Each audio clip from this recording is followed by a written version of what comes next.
All right, welcome everybody to another episode of Talkin Ball live postgame with Pat Leonard from the New York Daily News and on the Believe Network and on the PL on NFL YouTube channel. I am sitting here in the press box at Lumen Field in Seattle after the Giants' 29-20 victory over the Seattle Seahawks. An unexpected result, an exciting result, a lively locker room. I have everything to bring to you: information, notes, quotes, updates, analysis, everything you want to hear from Isaiah Simmons, Bryce Ford-Wheaton, Tyrone Tracy, Darius Slayton, Brian Burns, Dexter Lawrence, Brian Daboll.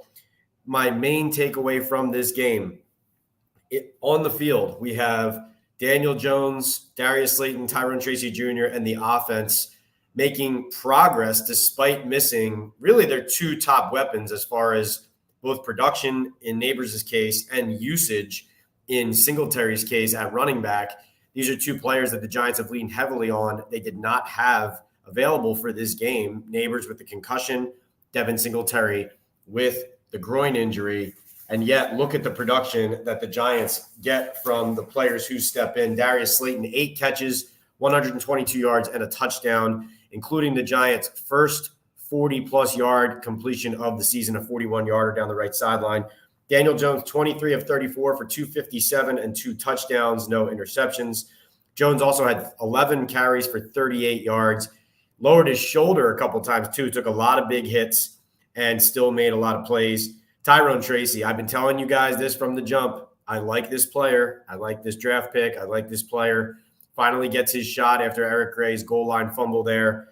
18 carries, 129 yards, 7.1 yards per carry, including a long of 27. Talk to him. Kid is confident. I like him a lot. I think he can help the Giants now and in the future. You know, we talk sometimes about the lack of building blocks that have been placed here. I consider Tyrone Tracy Jr., along with Malik Neighbors, the first-round pick, a solid building block. Like that player. And let's give the shout out right away here to the offensive line. The Giants offensive line takes a lot of heat, deservedly so, when they don't play well, when they have bad seasons, when the quarterback isn't given a best chance to succeed. In the pass game, pass protection this game, and in run blocking, coming off of that disappointing effort against Dallas at MetLife Stadium in Week 4. Just an all-around impressive effort. Talked to John Michael Schmitz, the center, as well about that, so we can get into a lot of detail here. But the main overall takeaway, of course, Seahawks didn't score a touchdown on offense until the late fourth quarter. That's another big deal. And like I said, the offense taking strides. But what stood out to me in this game was Brian Daboll. His temper was hot. He was boiling on the sideline, yelling at the offense, yelling over the headset after the defense allowed a costly field goal right before the half to tie the game 10-10 at halftime. And that, to me, is what really kind of set the tone for the urgency of a day that it could have gone either way, right? We could have seen it go poorly, where Daboll has gotten in trouble with his temper in the past, of course, especially considering all the people from the staff who left last year. And when you see him smacking his play sheet, talking to the offense on the sideline, when you see him screaming over the headset, when you see him after the game saying he basically lost his voice, he's screaming at the officials for a missed holding call on defense late in the game that he felt was not, the whistle should have been blown and was not. And considering all of that, you say, okay, this is either going to set a positive tone of urgency, or it could end up spiraling, because if they lose, they go to 1-4. You have Daboll losing his cool. And then there's the other side of the coin, where it could go and how bad could it get. And so I talked to some of the players in the locker room, and they liked the tone that he set. Dexter Lawrence said that at halftime, Daboll came in here yelling at us that we can't keep doing the bullshit that we were doing, whether it's dropping a ball, letting him out of the pocket, penalties, whatever. That's how we lose. So there wasn't a lot of praise. It was more, let's dig in and finish this game. Daboll also said that after the Eric Gray fumble, what he said to the guys on offense on the sideline on the bench was, we should have, profanity, enter F word here, scored. No more wishy, shoulda, coulda, woulda stuff. Let's do it. Dexter said he was more fired up today, but it was good. We fed off it. And Chris Manhertz, who really is a good veteran presence who has the pulse of the team, I find. He said, I think it pressed the right button. We know Daboll is as passionate as they come when it comes to winning. He knows what it looks like. He's been a part of it in the past where he's been. That type of message permeated through the locker room and sent us into halftime having the right mentality. So I thought that stood out a lot. It was really nice to be in a winning locker room. The Giants players were excited, proud of an effort that they should have been proud of, no doubt about it. They came in here and they outmanned and imposed their will on the Seahawks. That's one thing Tyrone Tracy Jr. said. He said, football is all about imposing your will. I love that quote. A lot of fun extra stories to write coming out of this game. I already filed my main story for the New York Daily News that you can find on the website there, but really excited to write a story about Darius Slayton, a story about Tyrone Tracy, a story on its own about Isaiah Simmons, a story about the defensive line, right? Dexter Lawrence being dominant, all of that type of stuff. So, really excited to unpack all of that. So we're going to get right into the questions, into the queue, and fire up the chat. Remember, as Patrick says here, as always, smash that like button. Go Giants. So, yes, hit the like button while we are live, please. That helps drive engagement and tells more Giants fans that we are here. And listen, we're doing something special here. I'm a beat writer and NFL columnist for a national newspaper in New York, and I'm coming to you guys live after all of these games from the stadium, after talking directly face-to-face to all these players, to Brian Daboll, to the coaches, and bringing you firsthand knowledge and information. Really love what we're building here on Talkin' Ball with Pat Leonard on the Believe Network and with all that I've been doing at the New York Daily News. And so fun to have you guys a big part of it here. Jacob Petruzzi says LFG, and smack that like and sub button for the best Giants beat writer in the business. Thank you, Jacob. We are sponsored here. Thank you to MyBookie, Boom Chaga, and Estate 98. These are the sponsors who make this possible. And I have to say, I appreciate all the support, the super chats I see rolling in. Those of you who want a question or comment addressed first to jump to the top of the queue, you purchase a super chat or a super sticker, and I will answer it immediately. So I see those rolling in from Joel, Hunter, and Lucas, and those will be the first questions up. So I will be right to them. But if you also want to support the channel in other ways, the best way to support the channel right now, open an account on MyBookie with the promo code Pat's Picks. Buy one bag of Boom Chaga Mushroom Super Drink with the Talkin' Ball 25 code, and go on estate98.com/talkinball and buy a buy one, get one free offer of that Estate 98 coffee, because those sponsors are what make this possible and enable us to do this and bring this product to you. If you're listening to our channel and chat on the Believe Network on audio, whether it's Spotify, Apple, wherever it is, thank you for tuning in. Please rate, review, and subscribe. And please join us next time. We have a Sunday night game coming up against the Bengals, and then we have Saquon and the Eagles coming into MetLife Stadium, then a Monday night game at Pittsburgh. We'll be rolling on. It's going to be a lot of fun. Looking forward to that. But if you don't know, MyBookie is celebrating its 10th anniversary. It's rolling out the red carpet for bettors. They have risk-free Thursdays, and they have the special now going on where if you use the promo code Pat's Picks, click on the link in any of my social media profiles or bios. You click on that link, you enter the promo code Pat's Picks at the cashier, and you will get a 100% match on your first deposit of $50 or more, up to $1,000. Plus, you get a $10 casino chip. So make your football season a winning season with MyBookie. Bet anytime, anywhere, on anything. I have my Pat's Picks every week, so check those out on social media. Also brought to you by Boom Chaga Mushroom Super Drink, natural extract loaded with anti-inflammatory, immune-boosting antioxidants and heart-healthy compounds. You can easily pour this natural liquid supplement into any of your favorite drinks. I put mine in my coffee every morning and immediately feel the difference. I personally have felt a post-workout-like energy boost with Boom. Chaga also has the ability to lower cholesterol, reduce inflammation, and improve immune and heart health with its beta-glucans and antioxidants. Go to boomchaga.com today to place your first order. And if you use the discount code TalkinBall25 or access it through the QR code on your screen, you'll get 25% off your first subscribe and save order. Start feeling the difference today at boomchaga.com. Go to that subscribe and save, buy one bag with the TalkinBall25 code, and you don't have to stay subscribed. You can cancel the subscription. You don't have to, you won't get locked in. But if you want to subscribe and stay subscribed, that's great as well. Also brought to you by Estate 98 Coffee, an all-natural specialty coffee with no sugar, convenient for on-the-go coffee drinkers. Takes me less than 10 seconds to make a delicious Estate 98 iced. and only a minute more to make a hot coffee or latte. Go to estate98.com/talkingball for a special buy one, get one free deal. We'll have the estate98.com trivia coming up shortly. So I'm going to read all the super chats first. We'll do those.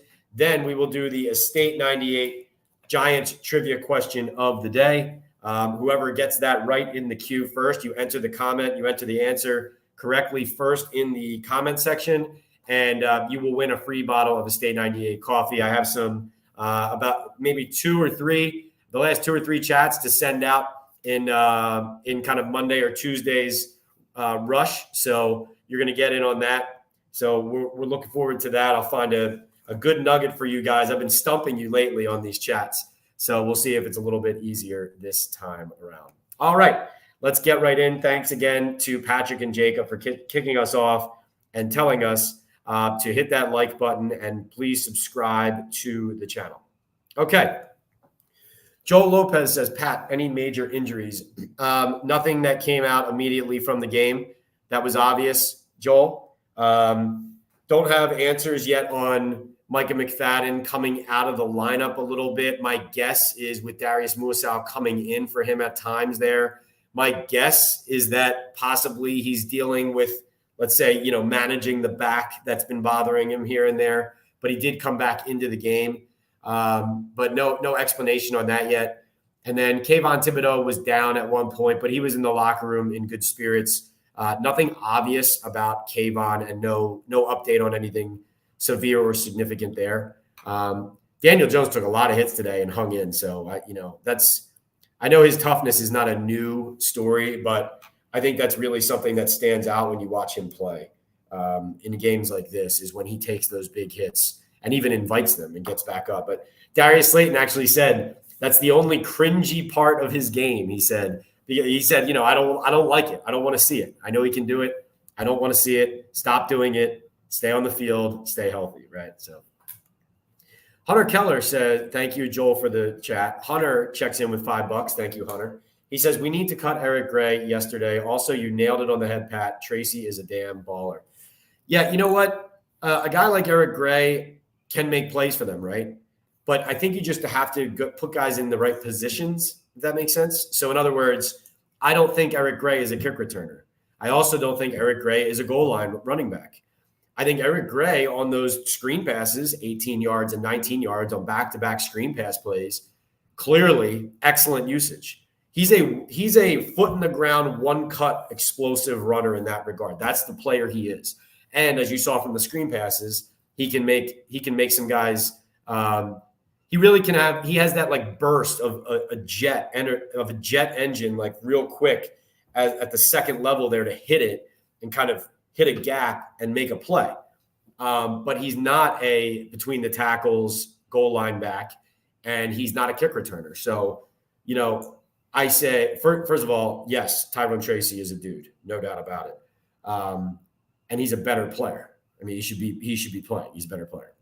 But also, Eric Gray, I would say, like you said, we need to cut him.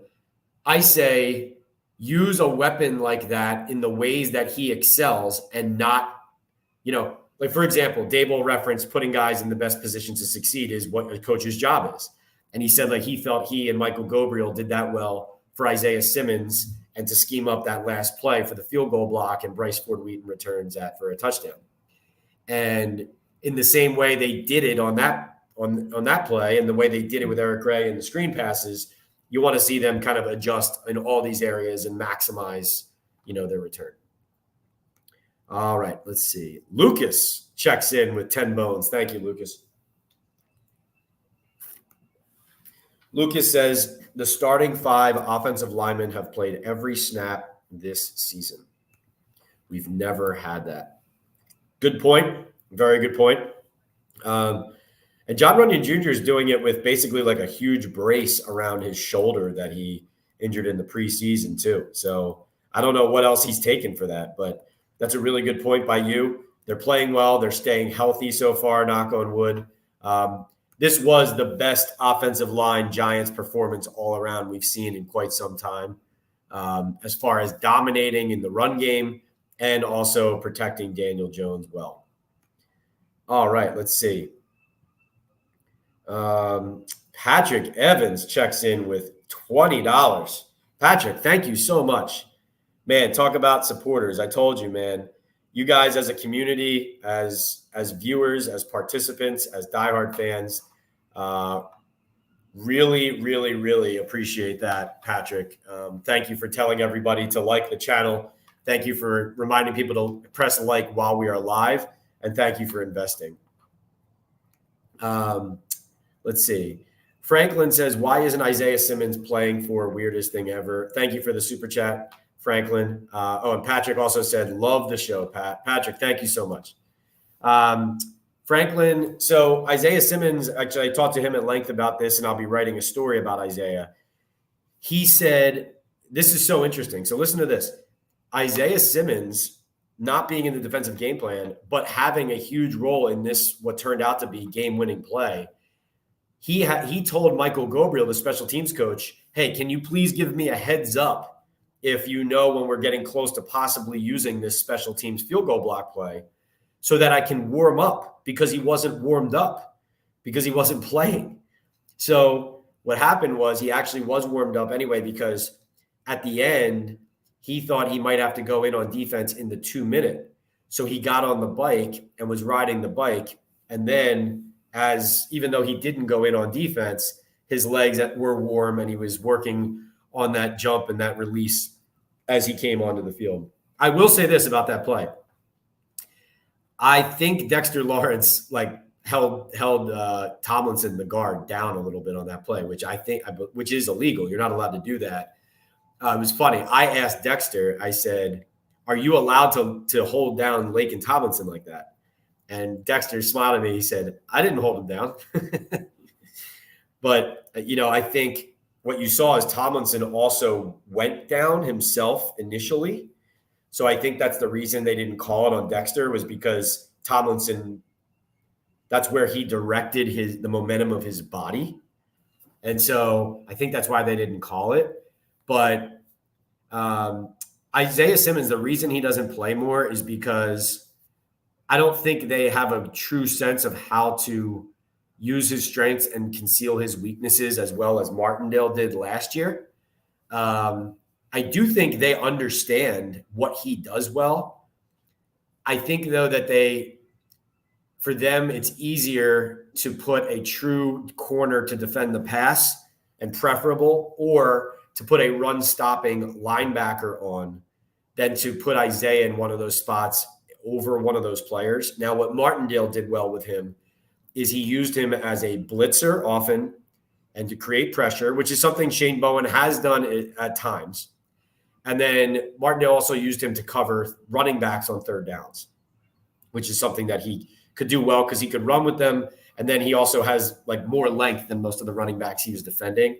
So I think this defensive staff doesn't have as good of a sense of how to deploy Simmons, but also, even under Martindale, when Wink would use him well, he wasn't necessarily using him all the time. He was using him in spots. He did, however, understand that this is a proud veteran that you do need to incorporate him, because as we saw earlier in the season, when you defensive scratch a player like that and he's not playing, that's one of the guys who's going to chirp, who's going to bark, and who's not going to be happy about it. And Simmons did talk after the game about it.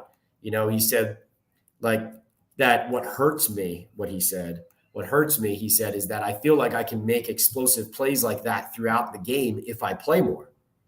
So he said, I don't control when my number is called, but what hurts me is that I think I can do that more if I'm on the field more. In fact, that was kind of the same thing he said under Martindale last year when he had the pick six in Washington. When he had the pick six in Washington, one of the first things out of everybody's mouth, all of his teammates in the locker room, was this is why you should play more. They weren't celebrating the win. They were this is why Isaiah Simmons should play more, So there's something to that thought process. But obviously the defense today, huge win by Bowen and the defense, because Geno Smith and the Seahawks offense didn't get in the end zone today until there were about 2 minutes left in the game. So that's big.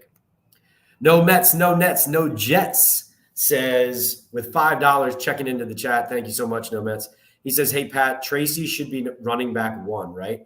Also, defense is seemingly improving each week.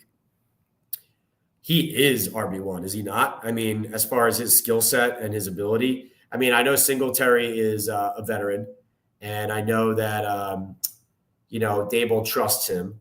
But Singletary has had those costly and key fumbles in third quarters, and he was a part of the 1.1 yards per carry brigade against the Dallas Cowboys last week.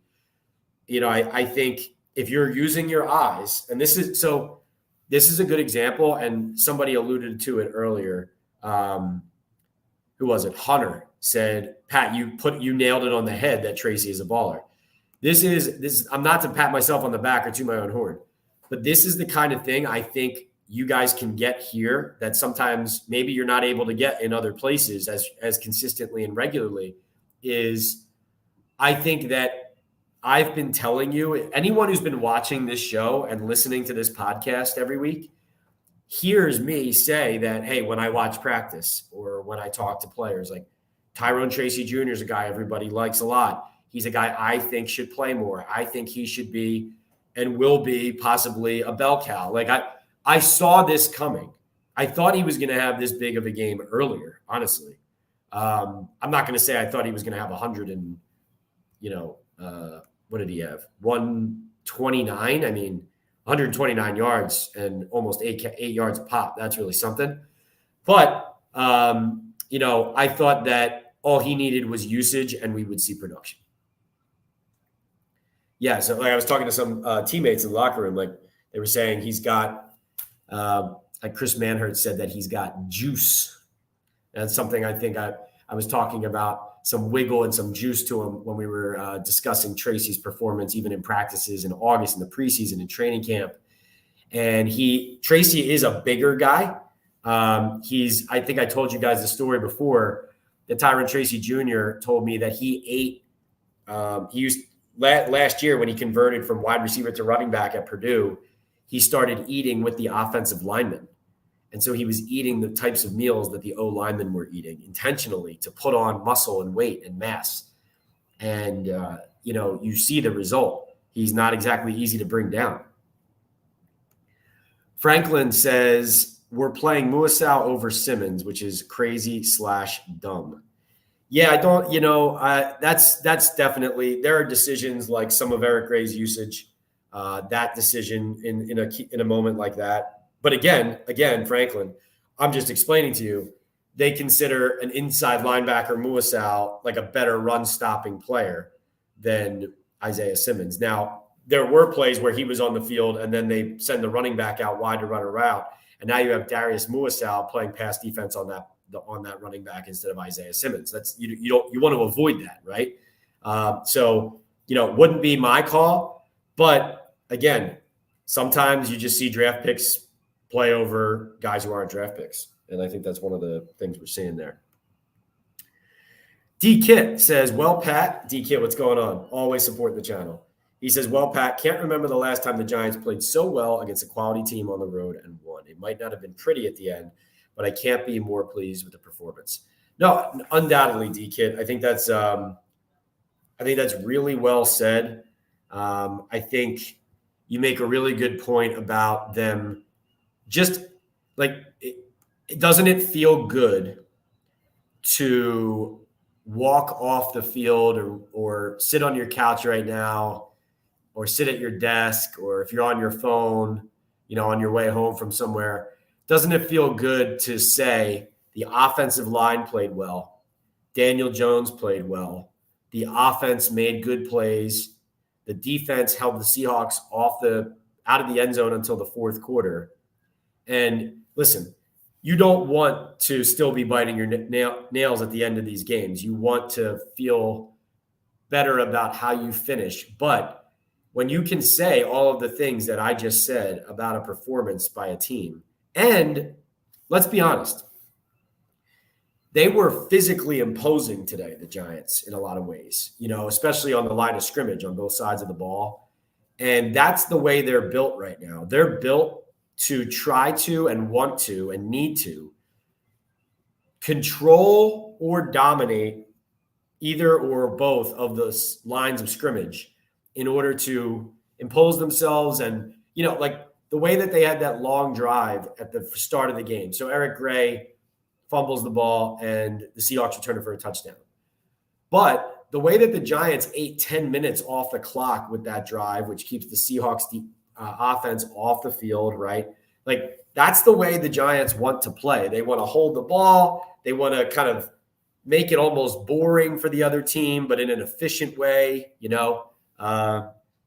This is all the stuff that game plan wise, they have to make it a little bit ugly in order to make it their game. But when you impose your will physically, and then you can take advantage of matchups and have your game plan work like this, I think you have to tip your hat to the team for responding. They responded here. They responded. The one thing I'll say was an interesting play to me as well was when Eric Gray fumbled. What I didn't like, because remember, coming off of Deonte Banks looking like he wasn't trying on the CeeDee Lamb touchdown last week, Jerome Henderson lit up his lack of effort. And coming into this game, it was like, how's Banks going to respond? How's the team going to respond? Are they going to quit? And are guys going to quit if things go wrong? And obviously, something went really wrong early, and the team didn't quit. They fought back. They battled back. They stuck their noses into a hard, tough kind of response, and they did it.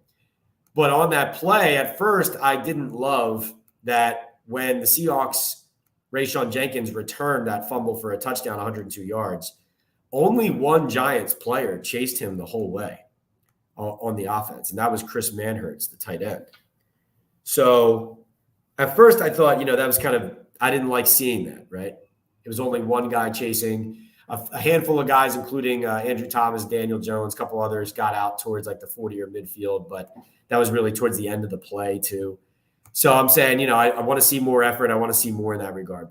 Now, that said, I also loved watching Manhertz show that hustle, because even though it was only one guy who did it, it was indicative of the fact that someone is setting the example. And if someone sets the example, people will follow. And I talked to Chris Manhertz about that and how important it is to show that kind of finish. And Manhertz said, it's everything. You kind of have to lay out. In this league, a play like that is unforeseen, but you never know what you can do to make a difference. Unfortunately, I didn't make the difference on that play, but I think effort is important, and I think that's emblematic of the type of culture we want to build around here. So I think that was a really interesting play that stood out to me. All right. Franklin says, will you ask Daboll and the defensive coordinator why Simmons isn't in? Yeah, Daboll alluded to that, to the fact that, he knows Isaiah is a first-round pick with pedigree, whose playing time and usage has been different between coaches and teams, and that it's not easy for him, but he appreciates that he stayed ready. So he kind of alluded to that. Like I said, Franklin, I'm telling you, they trust corners more in pass coverage, and they trust other linebackers more in the run game.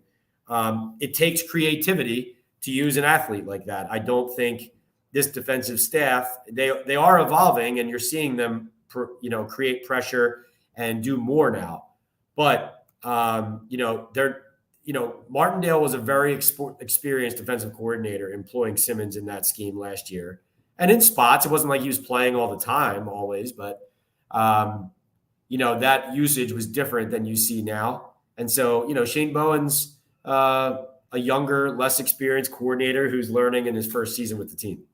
So that's what I chalk it up to. But Franklin, I can promise you there will be more conversations about that. We have talked about this earlier in the season, and we'll go back to it this week in these press conferences. D-Kit says, we had no procedure penalties the whole game in that stadium with that noise. That's remarkable. Yeah, no, very well done. Stadium did not strike me as too overwhelming of an atmosphere compared to what its reputation is and what it can be. But credit to the Giants, and there are actually a good amount of Giants fans at the end, cheering "Let's go Giants" when the game ended, and kind of hanging around after. So, that was very cool to see. All right, let's see. Let's go to the next question here. Okay,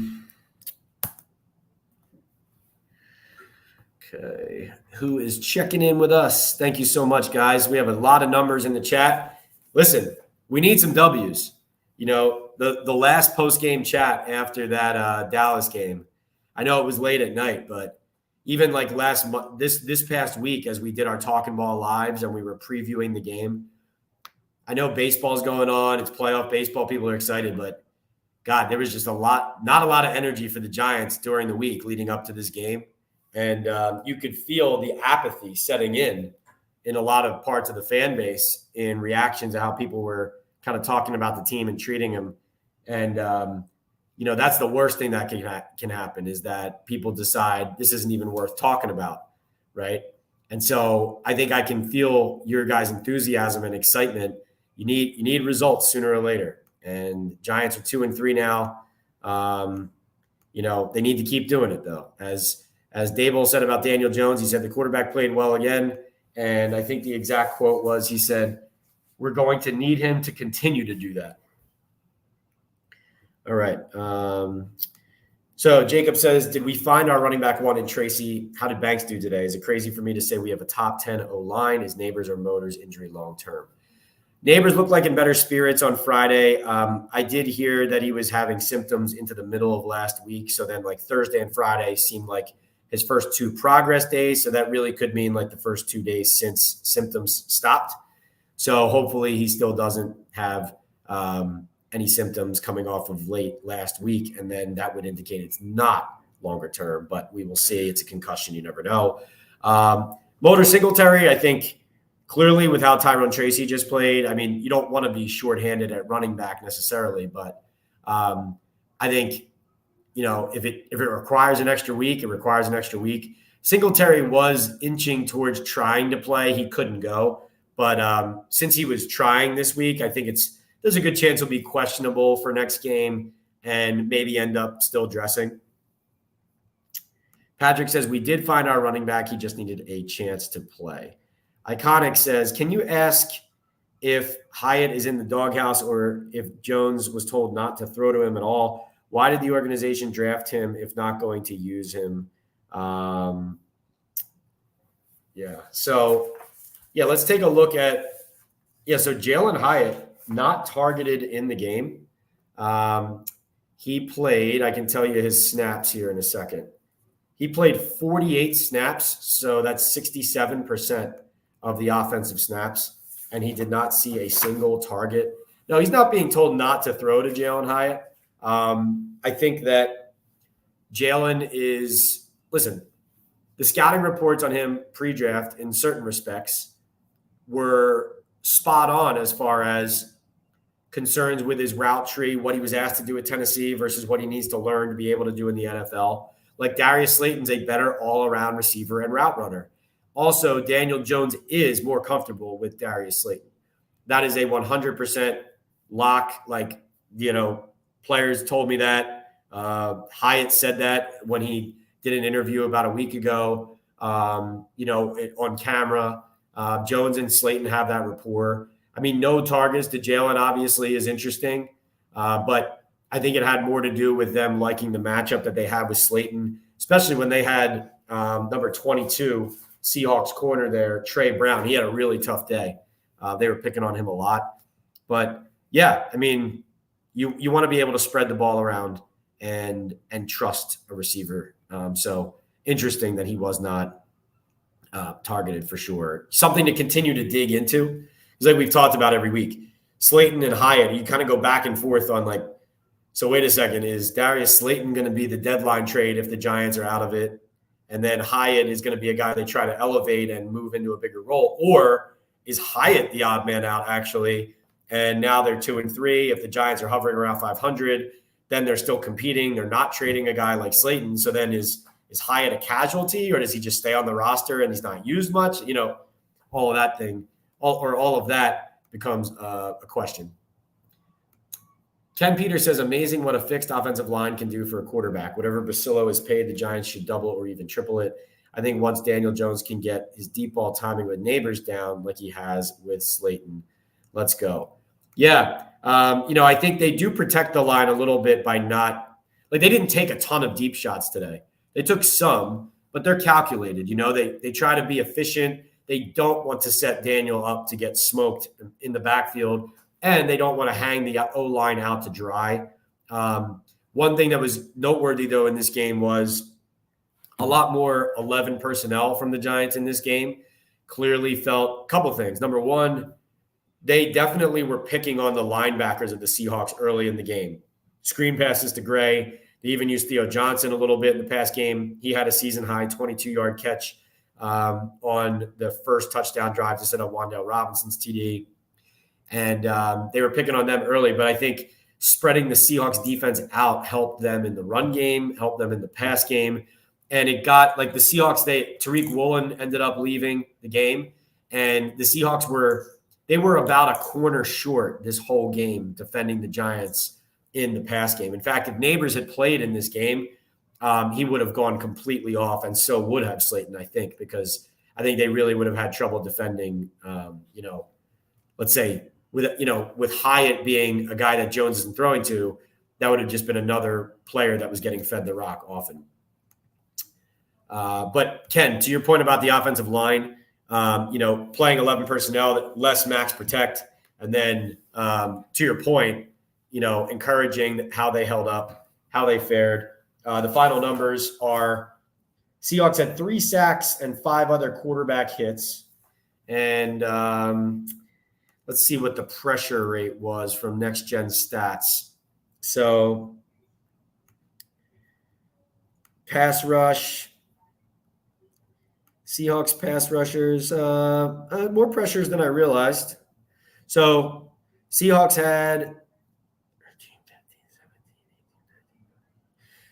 are credited with 21 pressures.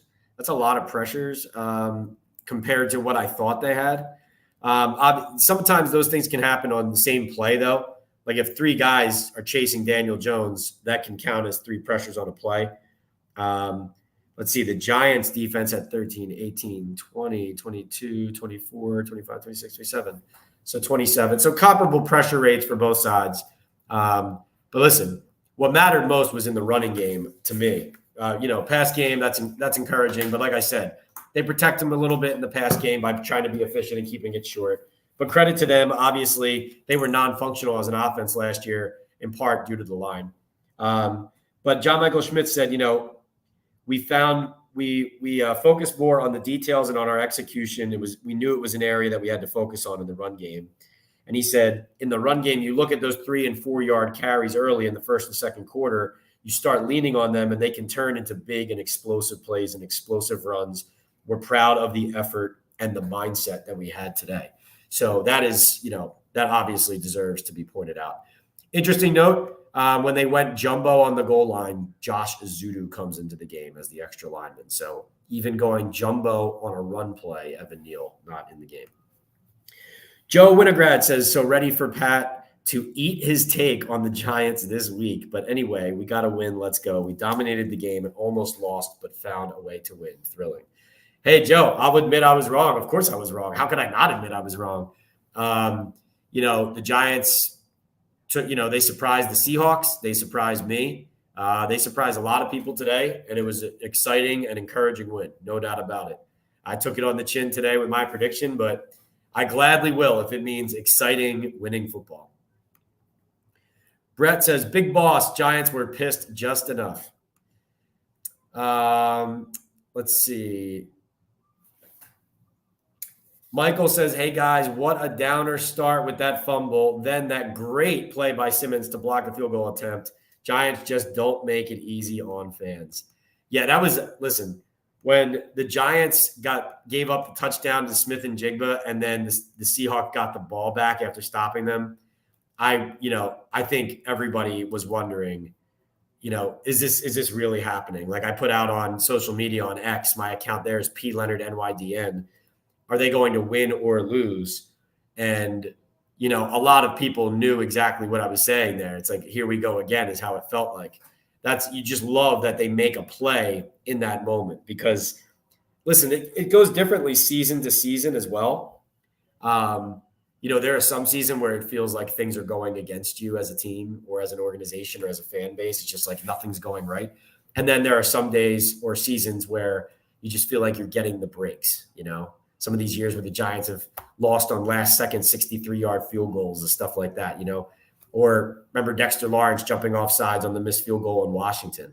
Then you have a play like this where Isaiah Simmons makes it and the Giants prevail and they're the ones who make the play. As Simmons said, of kind of staying ready and making that play to win it, he said, I just knew that it was my turn. It was my turn to make a play, so go make it. I like Simmons a lot. All right.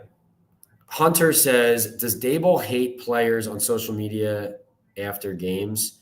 Just saw something from Bleacher Report of him telling Wandale to shut the shit off or something. I did not see that, Hunter. That's interesting. I'll go take a look at that. I'm actually going to make a note of that right now because I had not seen that. I will say this. The Giants leadership, Joe Schoen and Brian Daboll, they are very attuned to and pay a lot of attention to what is written, what is said, what is on social media, on the internet, how fans feel, how the media is covering them, what people are saying. They're also, from my vantage point, very active in trying to drive the conversation and build certain, whether it's narratives or at least get their side of stories out there. They're proactive with it as well, more so than any regime I've seen, as far as like trying to preempt stories by telling their own. So yes, I believe that would be true because they're very involved in that. Patrick Evans, what's up? Again, Patrick, thank you. He says, Pat, I think it's time to say Daboll is a good coach. With just Slayton and Robinson to get a win in Seattle is impressive. We need to keep Slay. Slayton is I would say a lovable player as far as a fan base goes, right? Don't you think? Yes, a true Giant and an OG at this point, basically, even though he's still a young guy. So is it time to say Daboll is a good coach? Listen, I think he did a good job today. I thought that he was losing his cool today. And I thought that if the result didn't go, if they didn't make that play and they ended up losing this game, this was headed towards the bad Daboll. Like hey, we did a lot of good things, but then we didn't manage the game well enough at the end. We lost. And now, Rome is burning type thing. And that's what, happened last year. Right. And so this is why the results matter. So the Giants are 2-3. The Giants are 2-3. Is Daboll am I going to sit here and say Daboll's a good coach? He should be with the Giants for a long time. He's a great coach. He's fine. No. I'm not going to sit here and make that sweeping judgment. I'm not like converted if that's what you're asking me. But small picture here, I'm of course going to sit here and praise Brian Daboll's coaching and game plan and victory for this game. I mean, he did a great job for this game in how they attacked Seattle's defense, and how their defense was motivated and playing hard after Deonte Banks and that stuff last week. And that's what you expect. That's what you need. Listen, Patrick, the way I see it is this should be the standard. And what I mean by that is the effort, the physicality, getting in the end zone. Like, for example, they went 7 straight quarters without a touchdown as a team from the first half of the Cleveland game in week 3 until the second quarter of this game here in Seattle. So after, winning one game, I'm not ready to sit there and say, oh yeah, everything's fine. You know what I mean? Like, as far as from a big picture, everything's now steadied out. We're good. So that's why I would resist that. But yeah, of course, this was excellent as far as winning this. By the way, on the subject of Darius Slayton, and you saying we have to keep Slay, Daboll actually said, he said something about, He's very dependable and very smart about Darius Slayton. He said he's always done whatever we've asked of him. He was like pretty praiseworthy of him. MJ says Daniel Jones' last 4 games, 6 touchdowns, 1 interception on a Hail Mary, 68% completion, 261 yards per game, 5th most efficient passer during that stretch, and that's with 12 drops, which is 2nd worst. That's a great summary, MJ. Thank you for bringing that to us. Great summary. Hey, Daniel's doing it. While we're on the subject of Daniel, I'll share with you guys some of what he said at the podium. So Daniel Jones's parents were at this game, by the way. I saw them outside the locker room there. All right, let's see. He said the win feels good. Big time play at the end by Isaiah Simmons. The defense played great all day against a really good offense. Feels good. Any game there is stuff we want to do better and clean up, but we've got to enjoy these. Let's see. He said he was confident coming into the game without Malik Neighbors or Devin Singletary. He said he thinks they're deep at their skill positions. And he said, you saw a lot of guys step up today, make a lot of plays. When we say that, we mean it. We have a lot of confidence in those guys. Let's see. He said he felt really comfortable today. He thought the line played really well all day in the pass game and running game. They had a really good game. And especially, he said the running game getting going was huge. He said a lot was made of not being able to run the ball as well last week. I think when you look at our start to the season, we've run the ball well for most of the time. We're confident in our run game. You saw that today, how they played. I think we understand who we are and what we can be. You try not to get too distracted by some of the stuff that comes up after one game. We have a lot of confidence in our running game. That's really interesting. That's Daniel kind of going after us in the media a little bit. I mean, they did have 24 carries for 26 yards against Dallas. It's not like anybody made it up. So Daniel also said, so he was asked, there's a constant thing in New York for you, media attention and constant storylines. How do you handle that and not get distracted? He said, I think just knowing what's real, knowing what's actually going on, what happened. He said, you can't follow the storyline of the week. I think that's just about focusing on what we do, listening to the opinions that matter. That's the people in the building, coaches, teammates, focus on that. Not distracting yourself or allowing yourself to look outside of it. So I thought we did a good job of that this week, and that's important for us as a team.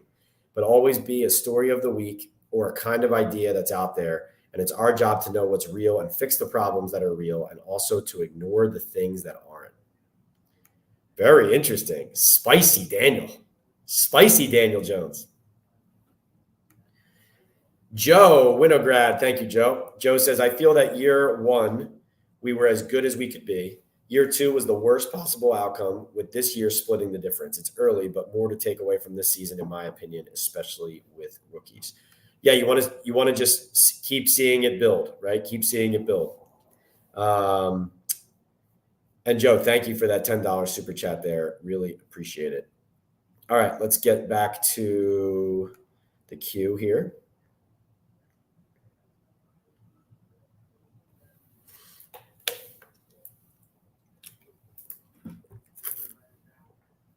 Kyler also noting that it looks like Tracy stole Singletary's job tonight, possibly. I mean, Singletary obviously be involved when he's healthy, but, you can't keep Tyrone Tracy off the field much when he's playing like this, of course. And yes, Jalen Hyatt not involved, even though he was on the field. Patrick says, Pat, I think we should be using Theo Johnson more. He looks like he could be a dominant player, and I loved the youth movement today. Yeah, good to see young guys chipping in. Theo Johnson, they do have him involved, Patrick. I think that the rookie tight end, they like him as a blocker. They know he can help in the pass game as well. You want him eventually to help in the red zone. I mean, I thought it's almost discouraging to see him come out of the game on the goal line at one point in favor of Isaiah Hodgins. But like Hodgins has proven over the years to be a reliable red zone threat. And Theo Johnson's supposed to help you there, but as a receiver, he hasn't made the amount of plays they've wanted him to. He's had some drops. He's had some mental errors as well, just in the games in general. like whether it's alignment or who he's blocking, like those kind of things. So those things have cropped up. So that's part of the rookie kind of growth and development and kind of the bumps in the road. So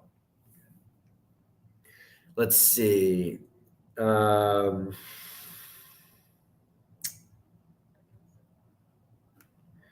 Patrick, thank you for that super chat there. All right, let's get back into the queue. We are rolling here on Talkin' Ball Live postgame with Pat Leonard. Here from Lumen Field in Seattle. Yeah, love this stadium. Seahawks have been gracious hosts as well.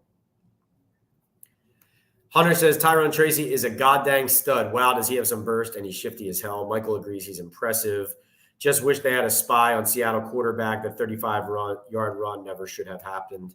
Yeah, the defense was playing well and then would just have some like huge breakdowns. But obviously, like I said, they didn't score a touchdown on offense, the Seahawks, until like 2:06 left in the fourth quarter. So all right, let's see.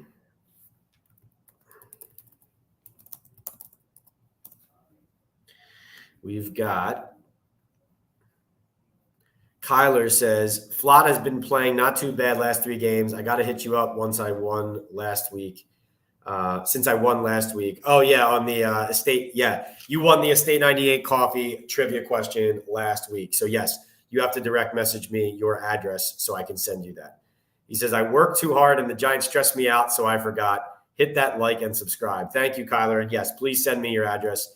We'll do an ad read in a little bit, and then we'll come out of the ad read with the Estate 98 Giants trivia question of the day.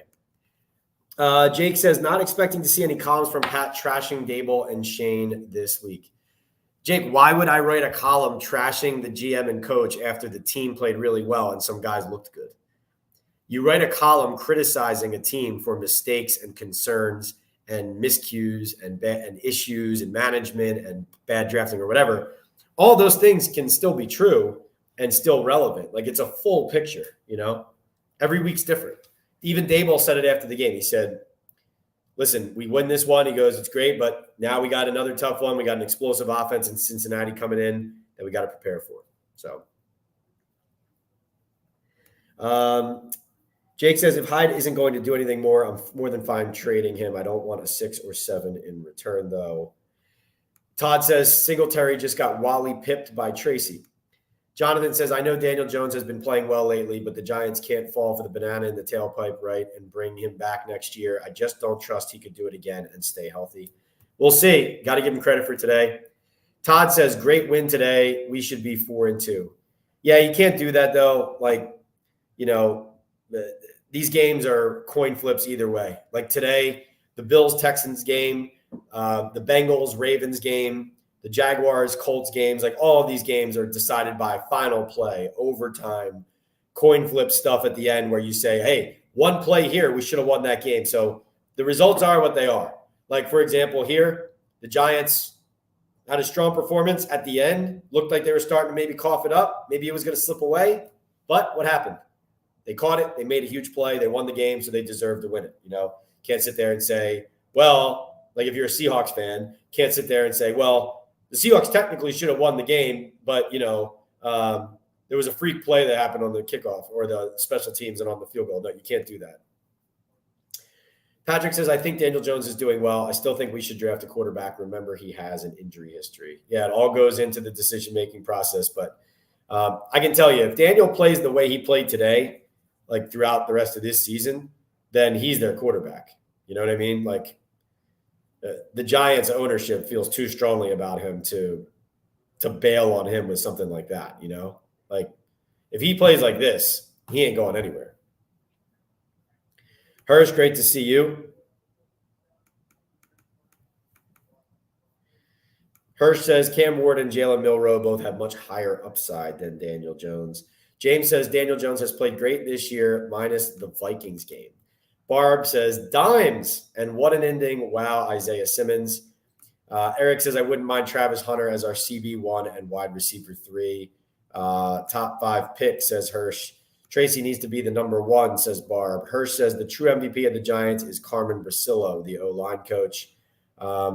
Jake says, does this win tell you they are moving in the right direction? This is one of those wins that says, hey, if this is the team that they're turning into, they would be heading in the right direction. Yes, let's see if they can back it up and be consistent now. But, yeah, this is definitely an impressive win, no doubt about it. Tony says, much-needed win. Proud of my G-men today. Jake says, best Giants O-line since? Yeah, that's a good question. I mean, like I said, this is one of the more complete offensive line performances I've seen from the Giants line in quite some time. Super Unknown says, we won, Pat, we won. John wants to know if I asked Daboll about his job status. I did not, because they were not 0-2, staring down the barrel of a potential 0-3, 0-4 start with a coach who's or the majority of staff had left the previous offseason because of mismanagement and dysfunction in the building, and he was under pressure to show some results early or else. So that was all based on, reporting and information that I had. And so the trolling really doesn't, I'll take a page from Daniel Jones here and say that, the outside noise doesn't matter. That's my best Daniel Jones impression. But genuinely, seriously, John, that question I asked Daboll was born out of like definite information that I have about the pressure that he was under at the beginning of the season. And so obviously if he had turned a performance like today in week 1 or 2, then the question wouldn't have been asked, but that's not what happened. This was big, Pat, says Betch, no doubt. Solving the Race says, who do you give the most credit to for this win? I would say, I think I give the most credit to this is a team win, man. Like I said, O-line, defense, Daboll, coaching staff, Daniel Jones, Slayton, Tyrone Tracy, team win for sure. Yeah, that's right, Steven. Big win. Steven says, let's go Giants. This win should propel us to a winning streak. We are finding our identity. We have a young, tough group of guys. Go Big Blue. Let's see. Franklin says, Pat, I watch the show each week. Love the content, but let's be real. It's pro football. Daboll can shout and get animated. Folks have to have their big boy or girl pants on. You're getting paid. Oh, yeah. No, listen. There's nothing wrong with getting fired up.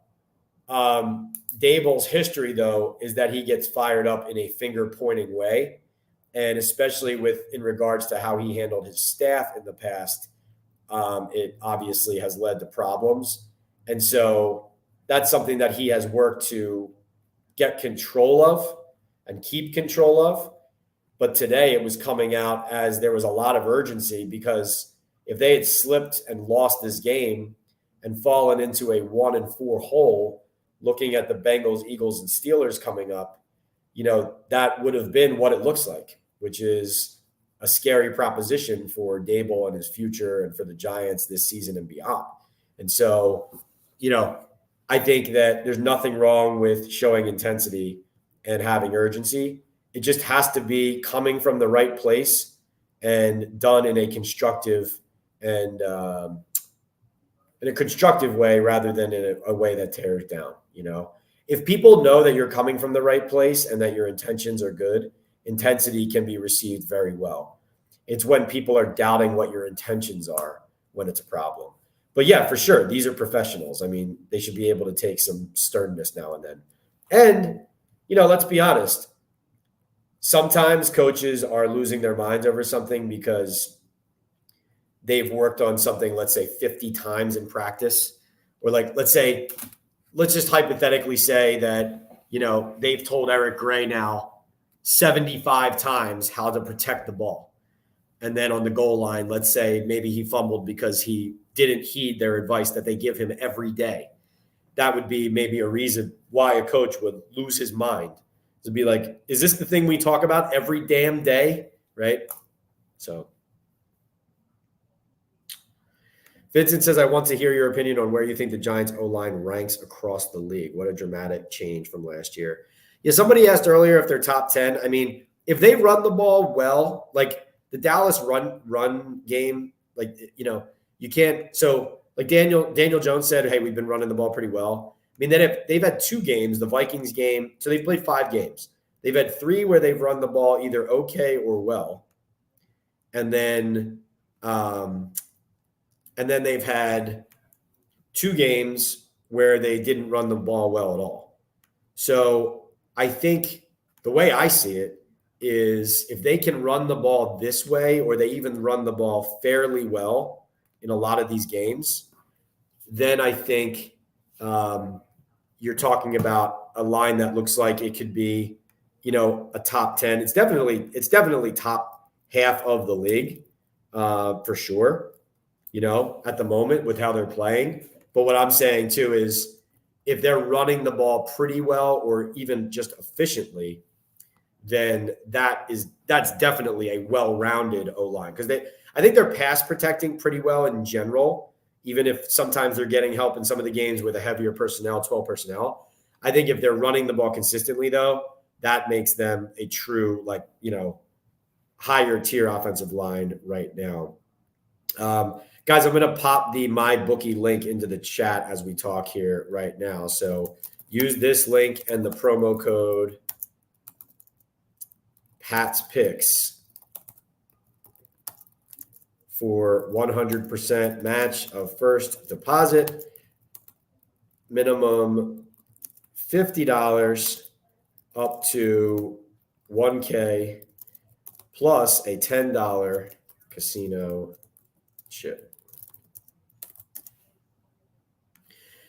And that reminds me to tell you guys, we are sponsored here by MyBookie. They're celebrating their 10th anniversary, and they're rolling out the red carpet for bettors like yourselves. I think my Pat's picks were 1 and 2 today.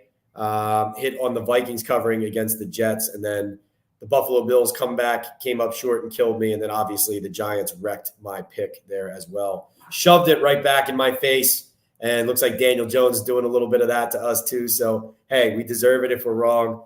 But, yeah, MyBookie is a great place to play prop bets, game bets, overs, unders, upsets, like the Giants beating the Seahawks, whatever it is that you like to play. You can do it, parlays. And if you use that Pat's Picks promo code, you'll get a 100% match on your first deposit of $50 or more up to $1,000. Right now that means you get a $10 casino chip too to use in the casino. So, right now that's a great deal on MyBookie. So go to mybookie.ag, make this football season a winning season with them. Also sponsored by Estate 98 Coffee. You guys know Estate 98 Coffee. We're going to have the trivia coming up soon. It's an all-natural specialty coffee with no sugar, convenient for on-the-go coffee drinkers. Go to estate98.com/talkinball, and there you will get a special buy one, get one free deal. It's basically a month's supply of coffee for half the price. All right. We're also sponsored, as you guys know, by Boom Chaga Mushroom Super Drink right here on the screen. Talkin' Ball 25 code or the QR code. Natural extract loaded with anti-inflammatory, immune-boosting antioxidants and heart-healthy compounds. You can easily pour this natural liquid supplement into any of your favorite drinks. Like I put mine in my coffee every morning, and you'll immediately feel the difference. Like I feel a post-workout like energy boost with Boom. Chaga also has the ability to lower cholesterol, reduce inflammation, and improve immune and heart health with its beta-glucans and antioxidants. So go to boomchaga.com today. Use this Talkin' Ball 25 code, and you will get 25% off your first order on the subscribe and save option. So even if you don't want to stay subscribed, just use subscribe and save as the option. Punch in one bag, buy one bag with that Talkin' Ball 25 code. You'll get the discount. And then if you want to cancel out the subscription, you can. It doesn't lock you in or anything. All right, let me see.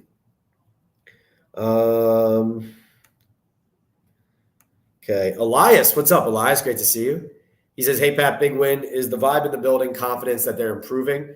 Only game that felt outclassed was 5-0 Vikings and no neighbors this game. Yeah, no, I agree. I agree with you that was the only game that they were clearly outclassed in that first game for sure. Darius Slayton said something interesting to me as far as like the vibe and making progress. So I noticed that after Slayton had the 71 yards on that one drive, including the 30-yard touchdown. He was over on the sideline, like smacking his teammates' hands, pumping them up. And frankly, I told him I thought he was saying to them, hey, that 22 can't cover me, because from my vantage point, that's what I would have been saying, because he clearly could not cover Darius. But Slayton had an interesting comment about the vibes. He said, there's just been a lot going on these first few weeks. We were 1-3, and there was just a lot of negative noise and this and that. I just wanted to galvanize the guys. Obviously, I was able to make some plays today, and when it's going like that, that helps breed confidence. Big plays specifically just breed good vibes, being able to hit some big shots. So I think that answers where the vibes are in a lot of ways. I think he's saying, and listen, Daniel Jones, he's been alluded to it too. This is what I was talking about like there's so many extra stories coming out of this game. Slayton saying that about kind of the negative noise. Daniel Jones talking about all this outside noise. Like, they are definitely paying attention to and now making a point of kind of shoving the narrative or shoving the message back in our faces, or back in the media's faces, or whoever it is. Like, even there's been some of these weeks where, I'm not even participating in it at all. It'd be like a lot of, like, early in the season, all the national people mocking Daniel, like they're talking about that kind of stuff too. So that's very interesting. But I think it speaks to the fact that the Giants are listening, they're hearing it, but they're staying confident. They're proud professionals, and they're using it as fuel. And they're, as Slayton's describing there, they're trying to create a different vibe about their team, I think, is what I see there. They're trying to create a different vibe. And that's what we saw from the players and from the team today. So that was good to see.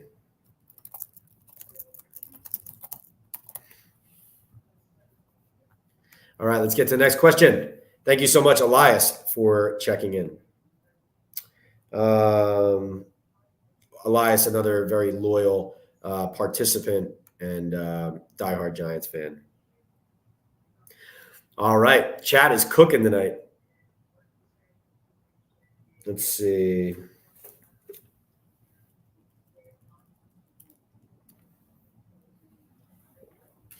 Betch says, why was this the second time someone had to tell Hyatt he was either off or on the line? Last week, Singletary told him he's on. This week, Daniel Jones saw him before the snap and told him to get off the line. These are the kind of little things that become like mental errors or reasons why guys don't play. They go into it. Like I was saying, Theo Johnson has had a handful of these early on in his rookie season. And it's going to happen to young players, but, they always say, you can make a mistake, but just learn from it and don't make the same mistake twice is what you want to try to avoid. And so you're hitting the nail on the head there, where if you're seeing it from a player over and over again, not fun. Betch says on the Slayton touchdown, Hyatt was jogging. I'll need to go back and look at that. Let me see if I can find it right now on Next Gen. Actually, I should be able to. Let's see. So you said Jalen Hyatt was jogging on the play. Oh, interesting. Yeah, I'm watching that. I just watched the TV copy, and he runs like an underneath route from left to right. Yeah, I guess he knew the draw up of the play probably, and he knew the ball was going over there to Slayton. But to your point, got to be running harder than that for sure. I agree. Where are my entertainers? Says, yo, congrats. Told you, man. Neighbors, Tracy Jr., and Newbin, solid draft picks. Rookie contributions are huge for a team like the Giants. Good stuff. Yes, the more from the rookies, the better. Brett says, no quarterback for you, or you, not you, Pat, fans. That's what I'm saying, Brett. You heard what I probably just said earlier, but someone saying, hey, still draft a quarterback. If Daniel Jones plays like this week in and week out, they ain't drafting a quarterback. Lucas says, respectfully, with Gano, age, injuries, and getting paid 5 times what Joseph is, should we move over to Joseph? That's an interesting conversation. Graham Gano's contract Let's see.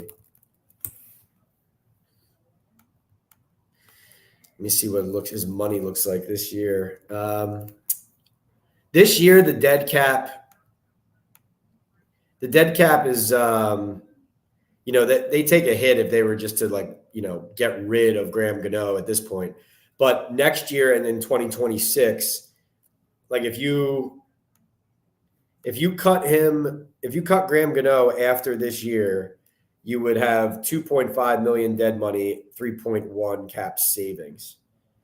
And then there'd be 1.25 dead money the following season, 2026. I mean, listen, I know that you like what you've seen from Greg Joseph in these last couple of weeks, but Graham Gano has basically been one of the more valuable players on this team since he got here. He's that consistent. He's been that good. But to your point, if he's hurt, it's obviously it doesn't help. But the only time he's really let them down is when he's been injured. So if he stays healthy, then you're not giving up on a guy that you paid and you trust as a leader and you believe in. Thomas says they seem to have been getting better week by week, but unable to see success. Does this feel like a watershed game for Shane and Daboll moving forward? It possibly could be. Like I said, I think even though the Cowboys game was close in the score, the Giants didn't score a touchdown in the game, and they haven't scored a touchdown in MetLife Stadium yet in 2 games this season. And they had 7 quarters straight of no touchdowns before Wandale's touchdown in the second quarter today. So, yes, we've seen some progress in some key areas, but you need to see them make this a watershed moment by building, especially on the offensive side of the ball, by building this into a trend and a new way of operation and a new default, right, of efficiency and production. So, yes, it could be that. But we've seen the other side of the coin this year too. So that's why, Daboll is the one who said it. He said, this is great to have this win, but we're going to have a really explosive Cincinnati team we got to face next week. So in other words, he knows the league that they live in, which is it's what have you done for me lately? Just like all of us really in our jobs, it's the same way. I could have a great day at the Daily News and my writing and on the podcast, this and that. But then if I get a couple things wrong tomorrow, that's all anybody cares about. They don't care what I did yesterday. John May says Daniel Jones is the hammer. Where My Entertainer says Jones needs to stop running for real. Massive hits. Brett says Geno blew that first down sliding. Heart don't slide, Pat. Daboll needs to get better at these end-of-game play calls, says a lesson learned. Come up with a set of plays and just perfect them. Yeah, they definitely need to improve in that area. Second halves, closing out games, being kind of solid and secure there. I agree. Brett says, who would have thunk it? When he's not running for his life, Daniel's pretty good. Catch the dang ball. Yeah, too many drops. That one Wandale Robinson third down drop, holy cow. Horrible drop. Holy cow. Let's see.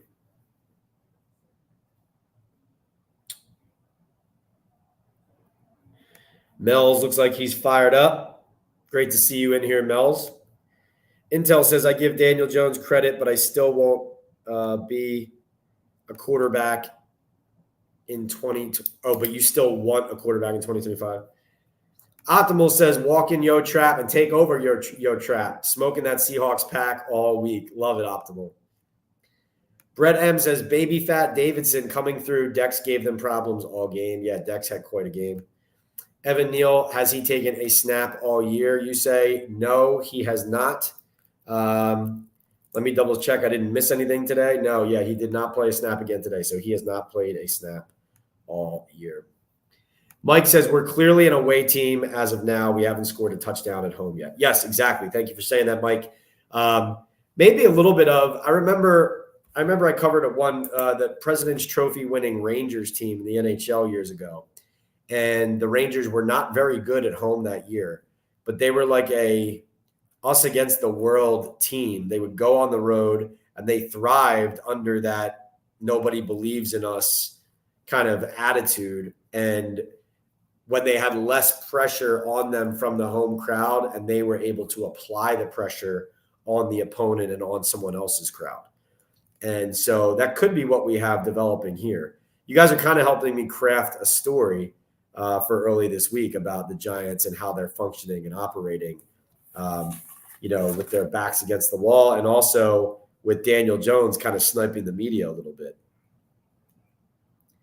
Patrick says, I think it's time to say Daboll should be our coach. The scheme he had today against the Sea Chickens was great. Ezekiel says, not sure if you answered this yet, but do you think Tracy takes Singletary's job, especially with Devin's fumble issues?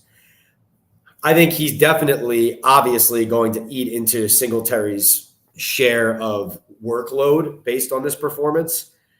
I do not know if he'll Wally Pip him and steal his starting job. I do not know that because they paid Devin Singletary some money, and Daboll trusts him.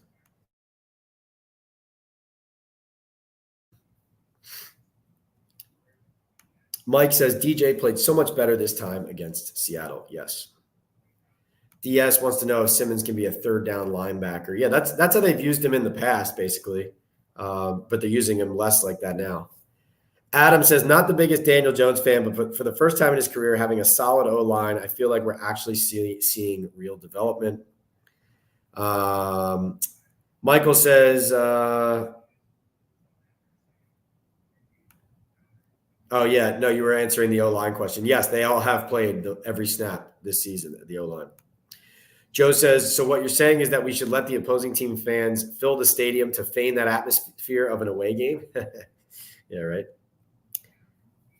Brett says, if I had $1 for every time I said throw it to Hyatt. MJ says, Daniel Jones has been playing good football, no doubt. MJ says, Tracy should start. Brett says, Isaiah Simmons is Geno's arch nemesis. Dennis says, Eric Gray's fumble kept us from blowing them out. Why is he still on the team?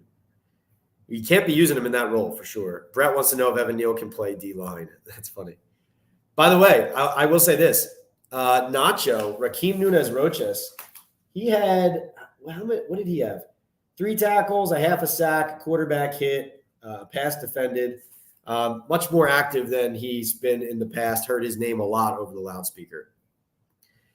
Mel says, we keep all the young running backs from camp, battles. Got to do wide receivers, O-line, D-line, the same. We're going to take this team, very important city on the planet, and been stinking things up. Omar says, hey, Pat, also feels good that some picks that Shane drafted contributed and signings. Yeah, you got some contributions from a lot of guys. Definitely a full team win, including some young guys. Ken says, we played better on the road. Until that changes, we're not going anywhere. Dave Z says, I just poured an Estate 98 iced coffee after hitting the thumbs up. Now I need to use my bookie and some Boom Chaga. Love it.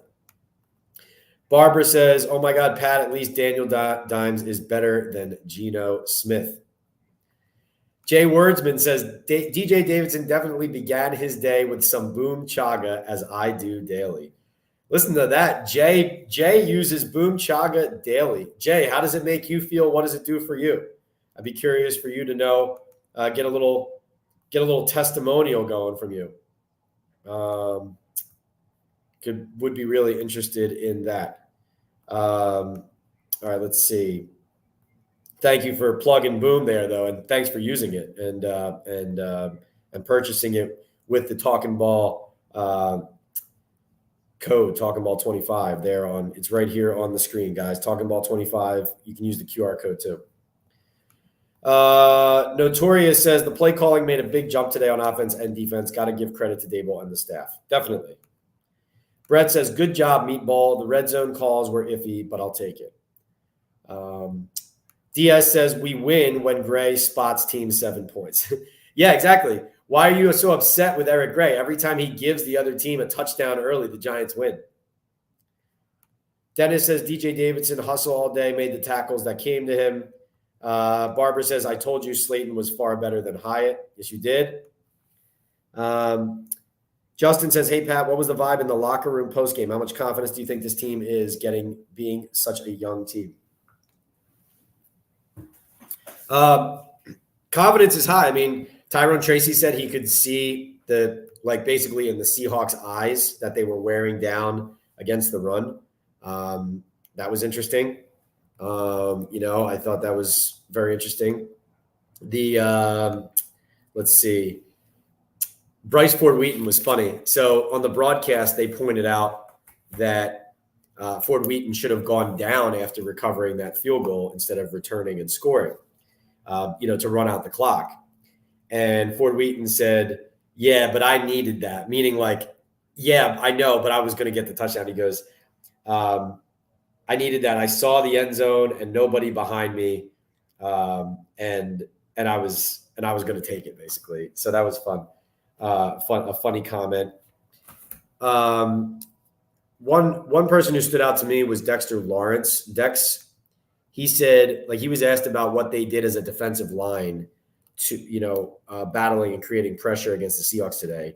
Like schematically almost, he was being asked about how they managed things. And he said, we defeated them. That's what we did. And that's what we're going to do every week. We're going to find ways to get pressure on the quarterback. And we did a good job executing that plan. Dex he's not the Saquon locker room leader necessarily. He is a lead by example guy though, like a proud, we're not going to lose if I have anything to say about it guy. You know what I mean? That's the type of player he is. He's a great player. And he's one who sometimes he can decide to take over a game and he just does, right? So, that's what stood out to me was like the confidence of a player like him who's also a leader of the team. Like you saw today, Dexter, Daniel Jones, Darius Slayton, Brian Burns, these guys all sitting there saying, I know that I need to play well for us to win.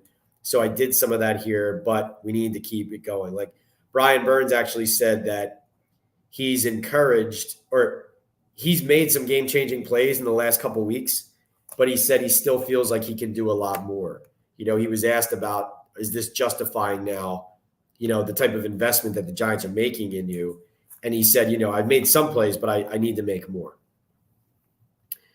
Michael says, I've always liked Slayton with his speed, and that touchdown was a nice route. Daniel Jones led him perfectly. Intel says, shout out to the Liberty. Brett says, flip of a coin and could have been 4-1 for the Giants. Yeah, I mean, again, you can't do that. You could do that with any team in the league. Marcos says, Pat, love the lives and what you do, but got to give credit where it's due, man. Giants showed up without Singletary and Neighbors and executed. As much as this team has underperformed, Daboll worked it today. Oh, Marcos, 100%. Totally agree. I think it's funny when people come at me and say, I love this, but come on, you have to give them credit. I've been sitting here for 90 minutes giving the Giants credit for a really good win. Like, I don't know. I don't understand. I mean, I guess my MO is to be more critical of the Giants, but to me, it really has been the Giants lose a lot. And when those problems are occurring, I'm able to have my finger on and my information and sources on kind of exactly what's going wrong. So that's what I tell you guys about when I have it. But, I'm obviously eager to talk about a victory. And I've said this before on here, but constant losing doesn't do me any good. Doesn't do you guys any good as fans? Nobody wants it. I mean, you guys asked about the vibe of the locker room. I mean, the vibe of the locker room is so much better after a win like this. All the players are excited to tell you what they did. They're not going to try to give away schematic advantage stuff that they think can help them in future games or like on matchups that they intend to use. Maybe they think they found something somewhere, right? That type of stuff. But, the vibes are high after a game like this. And yes, of course, they deserve credit. No doubt about it. AJS points out, importantly, that Hyatt did get 2 first downs for us with 2 flags today. That's true. He did draw some penalties. Patrick says, Pat, I think we need to keep Slayton. Nice complimentary piece to Neighbors. If we didn't have him today, we wouldn't have won this game. Agree. Brett says, we have tight ends. Right on. Michael says, it's amazing how much the Giants play better on the road than at home. Barbara says, if they fed the ball to Slayton as much as Neighbors, he'd have stats too. I see Neighbors making mistakes too. He's not perfect. Hunter says, I told you too, your post, who's going to win late in the game. Something about neither going to need a bottle of whiskey or something. You wanted to bet a bottle of whiskey on what was going to go down in this game? I'm glad I didn't do it. Andre says, can you describe Daboll's demeanor right before the half after giving up the field goal? Yeah, he was yelling into the headset at somebody. He was barking into the headset at somebody. And he was then like looking back at some people behind him on the sideline and said a few things, but it was largely into the headset. It reminded me, I didn't hear what he said, right? But it reminded me of all the information I got to last year where like he was yelling at, Martindale and the defensive staff about mistakes the defense was making and kind of, finger pointing and how that all kind of spiraled out of control.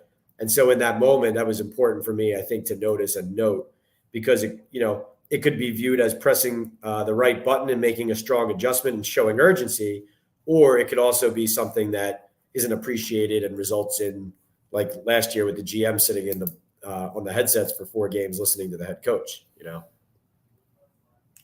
But yeah, he was yelling into the headset a bunch. And then that was actually before the field goal. It was like when they gave up the second play and then they were going to set up the field goal. And then when the field goal went in, like he did more yelling, and more frustration.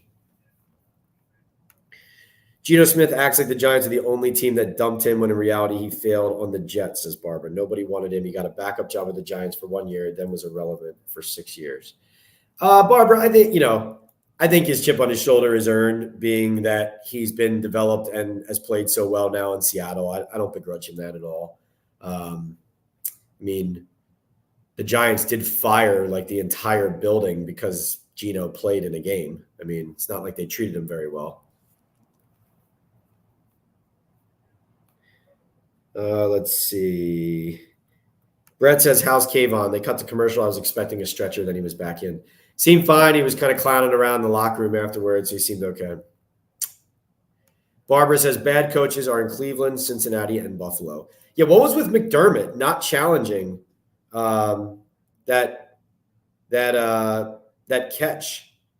Like that catch that looked like it was inbounds from James Cook, and they called it out of bounds, and he didn't challenge it, took a field goal, and then they ended up losing by 3. Like, what was that? Has that been talked about like everywhere all day? Because after that, I was glued to the Giants game. MJ says Daboll is a good coach. He was coach of the year, team roster improving, and they don't quit on him. He was coach of the year in 2022. That's right. Yeah. Jay Wordsman says 24 draft looks like Shane's most productive. We will see. It's early. I will say, I like Tyrone Tracy a lot. I've been telling you guys that for a while. And obviously Neighbors is a player. Newbin will be the one to continue to follow to see if he continues getting better. He looks like he has a lot of potential. Drew Phillips has made some plays. Interested to see him keep making them and also to stay on the field healthy. But yes, I like some of the picks so far. Intel says, okay, Pat, tell Daniel Jones, let's see what you do against the Bengals. Great win, but don't get cocky because you haven't been good the last 6 years. Well, listen, he deserves credit right now. So we'll give it to him. Brett says Jones is spicy, Pat. He tried to put his head through some chests today, no doubt. Hunter says today was the first time Danny looked confident in what Theo could provide and was willing to target him some. Brett says, did Bellinger get many snaps? I thought he might be the favorite today and for the next couple of games. Daniel Bellinger played 13 offensive snaps. Let's see. Snap totals at tight end. We have Theo Johnson, 55. Chris Manhertz, 18. Daniel Bellinger, 13.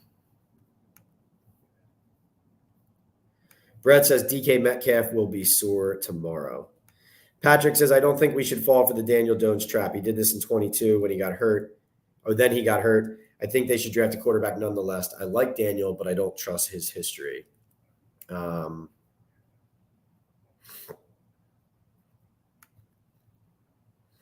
Mel says 6 years in and about to make the same mistake about giving that contract waiting. No, we draft a quarterback to push him and the roster. Archie might not be there for 26 draft by roster and need. Yeah, no. Hey, Mills, that's a really good point. what your point is too, listen, you can feel however you want about whether you make Daniel Jones the guy or not. Like whether you still draft a quarterback or whether if he keeps playing this way, you stick with Daniel. You can feel however you want about that. But I think what Mel's is saying is, don't just say, hey, we're fine. If you are able to take a really good young quarterback, there's nothing wrong with doing that, pushing Daniel, pushing the program, trying to get yourselves into that, the stratosphere that Washington is tasting right now early with Jaden Daniels. Who knows where it's going to go? But that's where you want to be, right? That's the ultimate goal. Matthew says, did I miss or see it? But was Andrew Thomas on the right side when Gray fumbled? I also don't think they had the best camera angle to see if the ball crossed the plane. So on that play, I'll tell you the alignment right now. So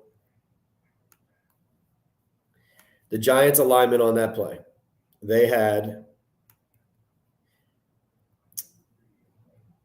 Andrew Thomas on the left side. So it was Manhertz on the left, then Andrew Thomas, then John Runyon Jr., John Michael Schmitz, Greg Van Roten, Jermaine Illuminor, right tackle, and then Josh Izudu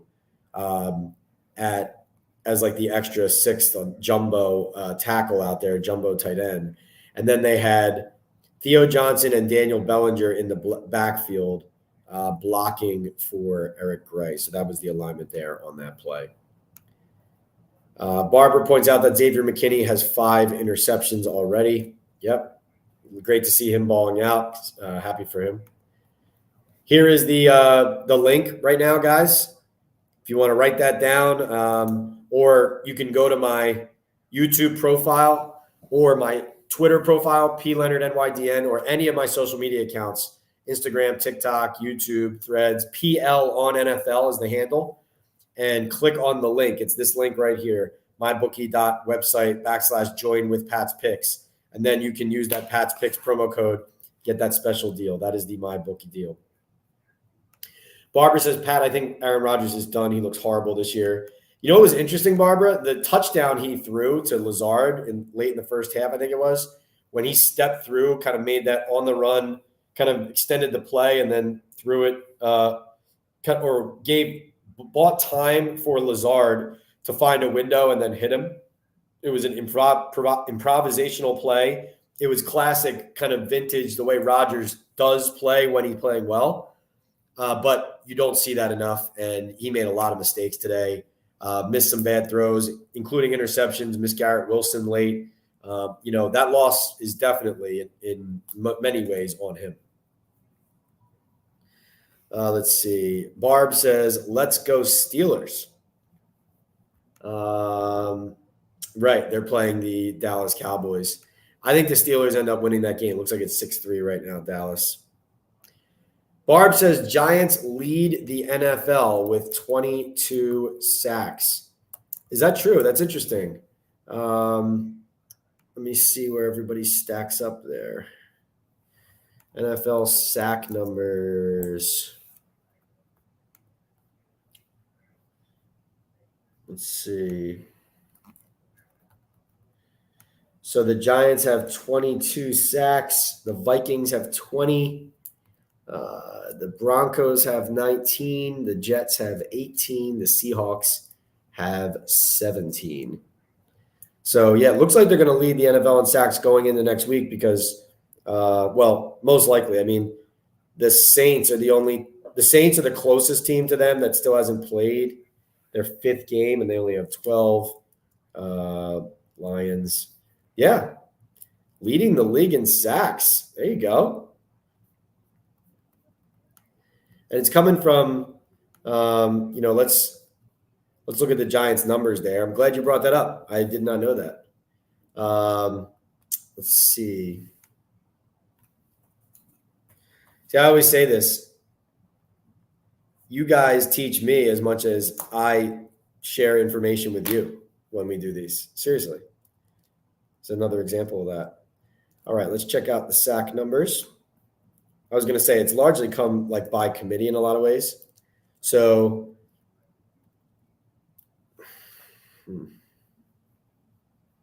Oh, that's going into this game. So these stats didn't update yet, but Dexter Lawrence has 6 sacks on the season now after having 3 today, I believe. And Jason Pinnock has 3. And then it looks like Kayvon has 2. A lot of guys spread throughout. Like Aziz has 1. Nacho has, I think, 1, like with 2 half sacks. Drew Phillips has 1. Chapman has 1. Burns has 1. Okereke has 1.5. McFadden has 1.5. And Brian Burns actually got his hand on the football a couple of times today. Had 2 passes batted down. Had a 4th down stop to turn them over on downs so the Giants could kick a field goal there. That was a tackle for a loss. Had another quarterback hit. He was pretty active today. Jake says, "What's up, Pat? Hope all is well. I thought we were tanking this year. What's going on? What are your thoughts on Hyatt? I think we should trade him if we aren't going to use him." Yeah, I just don't know what you're going to get for him, but for sure, I agree. Like that's probably something you would do if he really is a guy that they're just not incorporating, or even when he's on the field that the quarterback's not going to throw to. But definitely there were other matchups they liked. But it is interesting he didn't have a target. Let's see. Oh, yeah, you made a comment about I thought we were tanking this year. Yeah, no, I mean, John Mara is never going to tank. D. Pat says, John Runyon looks like Trent Williams in the run game, running out in front of Tracy. Run game was very impressive. Brett says, Pat, who do you think is the most polarizing figure in the NFL? Disliked by most of the media and his own fans. I'm going to go with my boy Jones. He has more heart than any player. What do you think? The most polarizing figure in the NFL. I mean, Daniel is that in major part because, he's talking about the outside noise and people whose opinions we care about, all that. But let's face it. The interesting part about Daniel Jones and what makes him so polarizing is not like that's a media member criticizes him. It's that players all over the NFL trash him. That's the crazy part about Daniel as a polarizing figure. And it was happening again in the preseason with the pick 6 against the Texans, right? So that is the crazy part about the Daniel Jones story. And I think that is what makes him so polarizing. I agree, Brett. There are a lot of polarizing quarterbacks. I mean, Tua is incredibly polarizing, obviously, in Miami when he's healthy, for sure. He's a guy who, it's like every time someone brings up his name, it starts an argument, But I would throw Tua in there as well.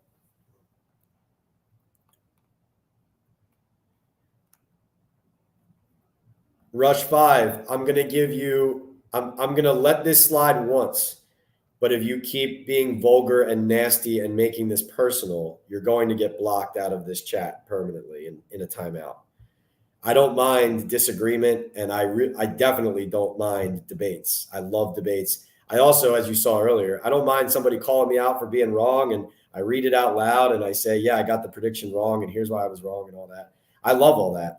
But please don't be vulgar or personal. So this is your last warning. All right, let's see. Yeah, nicking around says Jones haters are punching air right now. Barb says, funny, CeeDee Lamb just made the same gesture that Darius Slayton did with no penalty. That was a ridiculous call. Ridiculous call. Michael says, yeah, what's the deal with those first down signals being called unsportsmanlike? Barb says, yeah, Michael, total BS with that penalty. I think that the official thought he was doing like a rifle or a gun because they've been fining guys. Like Neighbors got fined for it with his touchdown celebrations in Cleveland. And so I think that's why they penalized him. But I didn't view that as him using a gun or pretending he was using a gun. I thought he was just making a big first down sign. D-Pad says, Daniel is taking massive hits. Very scary with his injury clause. He is taking massive hits. He's a big boy, though. He can handle it. Brett wants to know, what's the range of our new kicker? Well, He hit, I believe, a 61-yarder in Minnesota indoors to beat the Giants 2 years ago. So you know that he has that indoors.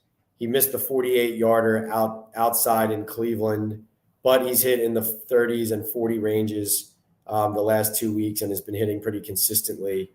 So he has hit in the 60s in his career. But, in MetLife Stadium, is that a little bit different? I'm trying to remember what his long was in the Cowboys game. I think he hit a 50-some yarder in the Cowboys game. Trying to go back and look here. Yes, he hit 150 plus against the Cowboys in MetLife. So that's good. He already has that one under his belt. Longer from there. And then in his career, he is 17. Let's see.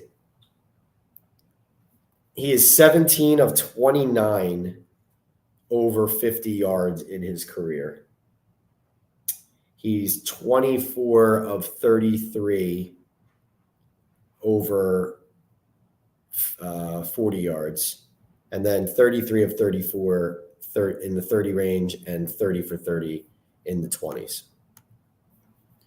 So for a guy who was still on the street that the Giants were able to pick up, he's a veteran. He's not a young guy who hasn't been there before. He's made some big kicks, but he also, gets less reliable as you step out further. Let's see. Big Pat says the team is getting better every week so far. They didn't have Neighbors or Singletary today either. Jay Mazzella says this game shows the skill positive depth improvements. This year's draft class strutting their stuff. Hunter says we should trade Evan Neal for anything. Would be best for both sides. I don't like him, but I do think he has some potential and a great fit. Very strange scenario there. Walter says Neal is a wasted pick. Mazzella says he is probably very good in the run game. He is better in the run game. For some reason, they won't play him. Joe says Dexter Lawrence has 6 sacks. That's tied for second behind Aiden Hutchinson. What a player, making a case for Defensive Player of the Year. D-Pat says Xavier McKinney has 1 interception in every game as a Packer. Jay Mazzella says this is Nacho's second game this year where he killed it. Yeah, he did play well today. Jay pointed out that Boom Chaga. Hold on, here's his comment right here. Let's see. He says that Boom Chaga adds a bit of extra pep to my coffee jolt. That's a good way of putting it. David G says Tyrone Tracy Jr. should be starting. What's up, Pat? What's up? David, Vish, what's going on? How you guys? I'm doing very well. Thank you for asking, Vish. I will say pretty tired with the time change. Did go to the Michigan-Washington game yesterday. That was a lot of fun. Got to go as a fan, just taking a college game and a football game as a fan. I don't get to do that very often. So that was a lot of fun. Yeah, but, long trip, long flight. So let's see. Next in the queue here. Strong chat tonight, guys. Strong chat. Vish says, I guess we are stuck with Daboll and Shane. If they keep playing games like this, yes, of course. We'll see. D-Kid says, Pat, I think the Giants needed this win for Dex's mental health. You could see the frustration building with him. Yeah, that's a good point. Yeah, like I said, too, I don't think he's the leader. He's not the Saquon stand at your locker and just keep speaking for a team that's not going anywhere. You know what I mean? He's the I'm going to go out on the field and dominate and set an example that way guy. And so when he's in that position, like he was today, that's where he thrives the most. And getting results is really the only way, that you're going to feel as that Dexter Lawrence is going to feel the way that he wants to feel after these games, right? So no, that's a good point. Vish says another wasted season of 5 or 6 wins and no top pick. Same script every year. Oh, you got to hope that that's not where they end up in that middle ground. That's dangerous, right? That's where you don't want to be. You want to turn this around or to keep building. You don't want to be in that middle ground of 1 foot on either side of the fence. Big Pat says Dex is a heck of a player, man. We're lucky to have this guy. Vish says, good thing the Knicks look for real and the Mets are slaying. Well, yeah. Hey, listen, let's give the Giants some love here, man. They deserve some love. They played a good game, hard game. Matthew says, hey, Pat, do you ever go into the opposing team locker room and ask questions? Curious what the former Giants players may have said after this game. Matthew, I actually like doing that here. And the last time I covered the Giants and Seahawks here, I did go into the Seahawks locker room. This time, because of the Giants win, it was such a big win for them. I felt like I had to go into the Giants locker room and really kind of hear what they had to say. They earned that. But Julian Love said it wasn't ideal. It came down to execution. I don't think in any phase we played good enough to win today. We had a shot kind of at the end. You can't win in this league if you don't play well. When asked why the Giants ran the ball effectively, he said, I'm not sure. That's something we have to seriously address. It's been showing up on tape a few times. We got to get our fits clean. Guys just got to bow up. It's a short week. We got to go in there and address some issues we've been facing. He said the Giants converting on third downs, we have to be stick aware, meaning like where the first down markers are. A lot of these routes or concepts were at the sticks and just leaky yards. I think we have to clean up our tackling. I think we were just allowing too much free access things. Then when we are in man-to-man, we have to play man better and be aware of situational football in zone. That's all of us. I'll take accountability for the back end. We just have to play better. It's pretty simple in terms of our secondary. So Julian Love taking it on the chin there and saying that the Giants beat them, which they did. D-Kid says, Pat, interesting to me that this win without Neighbors, who has been dominating the narrative, probably magnifies its importance within the locker room, whether they admit it or not.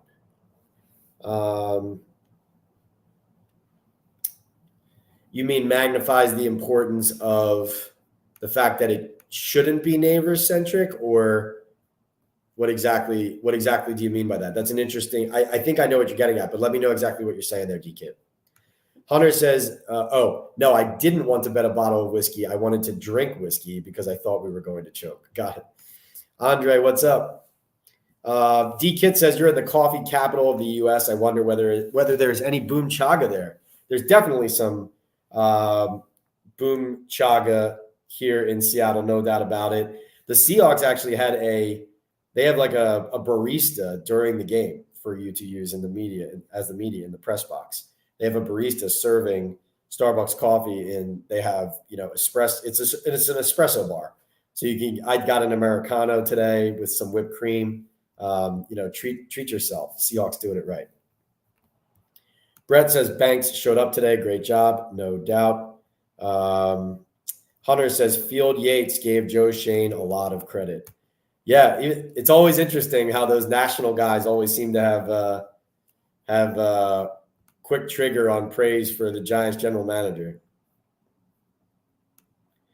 Hunter says the Giants' best rookie was not on the field today, but this statement win over the Seahawks reaffirms what has become clear early this season. Joe Shane had an outstanding 24 draft. Key playmakers on both sides of the ball added, says Hunter. Candyman says, wow, what a game. D-Pat says, despite a celebration of Burns may get flagged looking like a gun too, he has to be careful. Let's see. Joe says, Pat, I know this probably goes without saying because you already know it, but when I made the comment about you eating your take on the Giants this week, I was teasing and meant no disrespect. Oh, Joe, absolutely. No, that's what I was referring to. It was like a comment like yours is a great way to do it. And I enjoy that banter, and I enjoy you saying, hey, Pat, you're going to admit you're wrong. The Giants play well. I enjoy that. Totally. No doubt about it. I was talking, there was somebody else in the chat who keeps throwing like vulgar kind of personal shots at me. And, it's just silly. Like it's, we don't need that stuff. And actually I saw it again. So they're going in timeout. All right, so let's see. Patrick says, hey, Pat, once again, great show. Thanks as always. Thank you, Patrick. Barb says, Daniel Jones is 9th in passing yards. Hunter says, you should have gone and said hello to Wink. Andre says, Wink was getting killed on Twitter. Yeah, Michigan, I mean, obviously, defensively, Michigan wants to make more stops than they did in that game. They also, though, like, of course, you saw the quarterback change mid-game, which was late coming. I mean, they needed to do that earlier, and their offense is really struggling. Brett says, thanks again, Pat. Barb says, signing off, Pat. Talking Ball Live is awesome. You're the best. So are you, Barb. Thank you for saying that. I didn't do our trivia question. Let me drop in the Estate 98 trivia question here. Giants trivia. Let me get a key stat for you guys going here. And all right. Which one should I go with? I've been stumping you guys. The last couple weeks. And I feel like I have a lot to live up to now because I basically had to tell everybody, the answers in a lot of these cases. All right, here's the question. Darius Slayton and Tyrone Tracy Jr.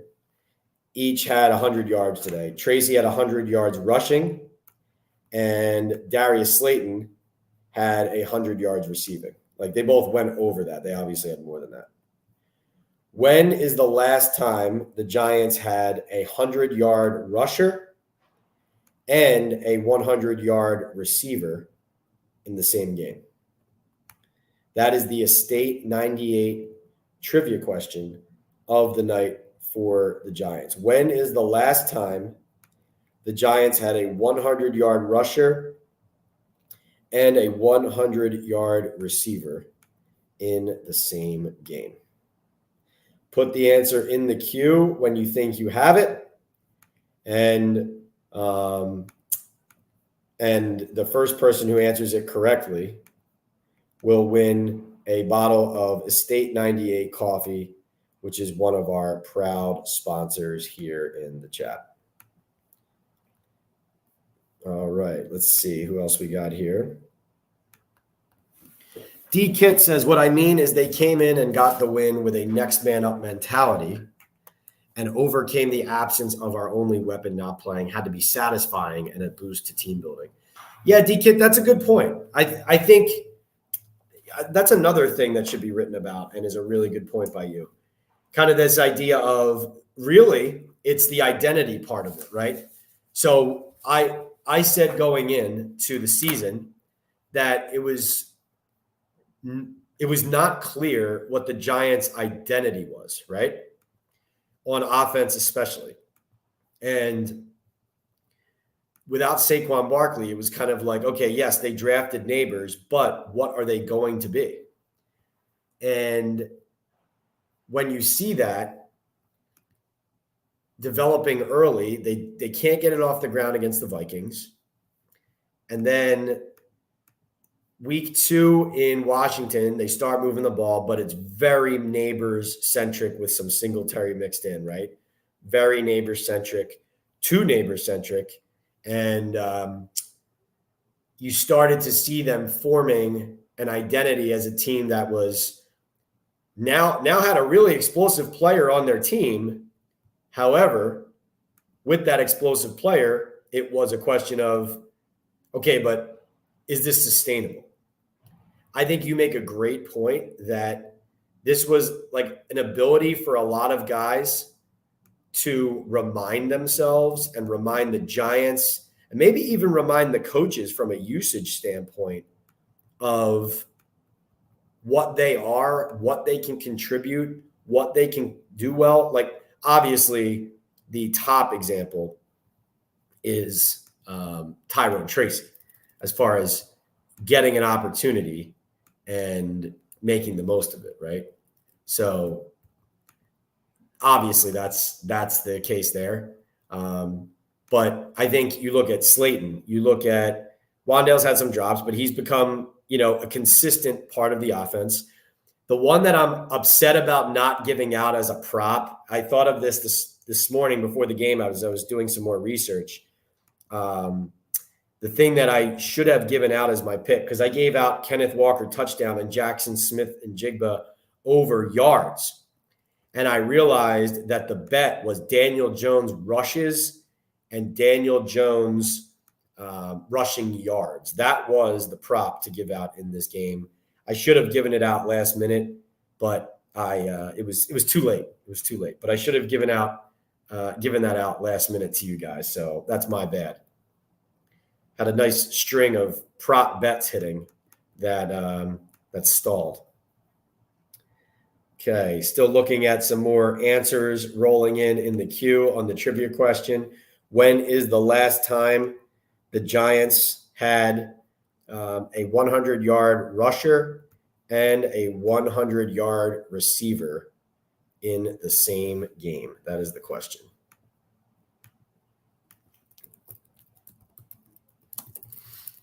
All right, let's see what other questions and answers are more in the queue here.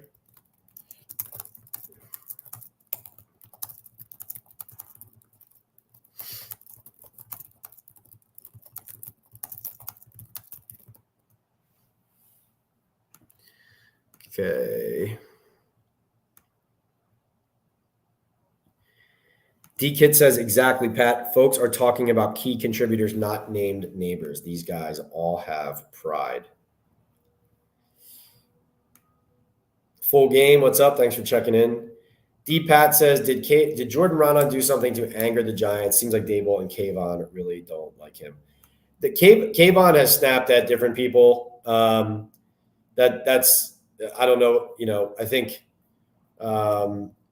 sometimes you players see something you write or just one snippet of your evaluation of a game they played, and they take it personally and they get upset. So that can happen with a player here and there. But no, there's working relationships with players and reporters in the locker room, like Jordan and Kayvon, and Jordan does a great job. But also the Daboll thing that you're asking about. So in the press conference, when Daboll said, how long was that pass to Darius Slayton, Jordan?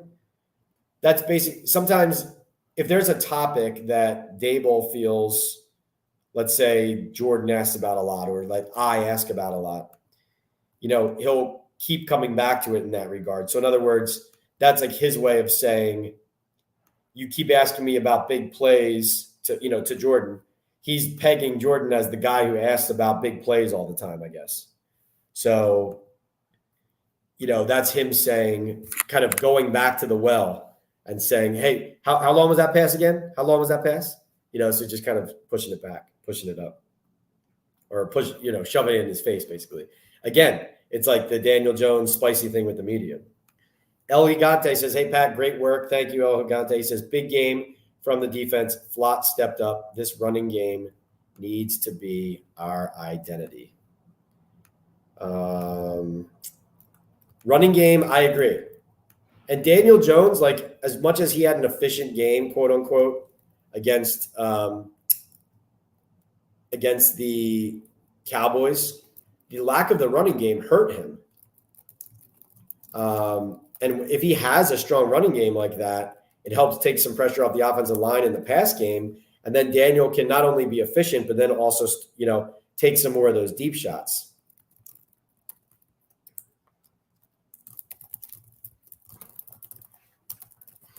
All right, let's stay in the queue. Still watching these answers roll in. All right, let's see. So let's get to the answers. I'm sure by now someone has to have it in by now. D-Kid says 2018. Let's see. Joe says playoff win versus the Vikings. No. Vincent says 2005. No.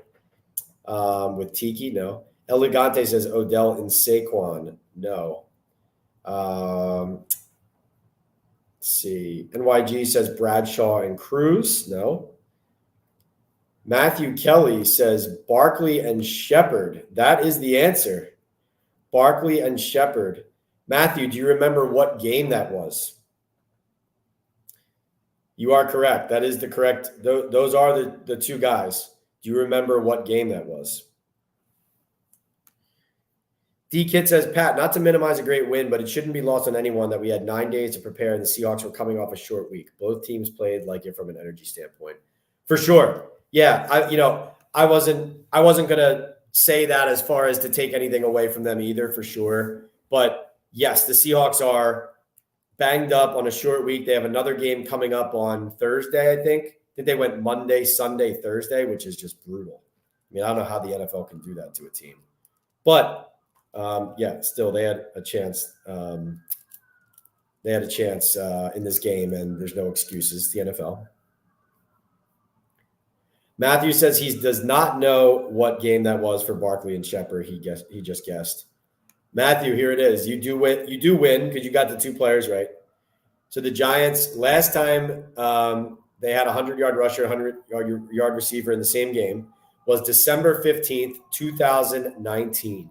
That was Eli Manning's last career game when Saquon Barkley rushed for 112 yards on 24 carries and Sterling Shepard had 111 receiving yards on 9 catches. Matthew, make sure you send me your address on Instagram. PL on NFL. Direct message me on Instagram. And I will send out the the Estate 98 coffee to you. Maybe I'll throw in some Boom Chaga too. You never know. Undefined says Daboll is a mental patient. That's not nice. That's not nice. But he does fly off the handle sometimes. Yes, great game for Daboll and Bowen, says Dennis, no doubt. Antonio, yes, big win. Do I expect Neighbors and Singletary back next week? Not sure. Neighbors, I think, was 2 days out from symptoms, Thursday, Friday. That was day 1, day 2, from what I could tell. So if he's no symptoms now throughout the weekend and they come back and he's on the practice field on Wednesday, then that's encouraging. If he's not on the practice field yet Wednesday, that's discouraging. And then Devin Singletary, maybe does it buy an extra week with the way Tyrone Tracy played? You never know. He was trying to play today, but couldn't do it. I think he's probably going to be listed questionable this coming week. We'll see if he plays or not. Not sure. Don't know of any injuries coming out of this game. Kayvon was in the locker room in good spirits, so not sure if that's bad or any kind of issue. D-Pat says, Daboll looks great. That's not Pilates. It starts with an O. All right, let's not make it personal, though. But this has been a great chat. We've gone 2 hours here on Talkin' Ball Postgame Live.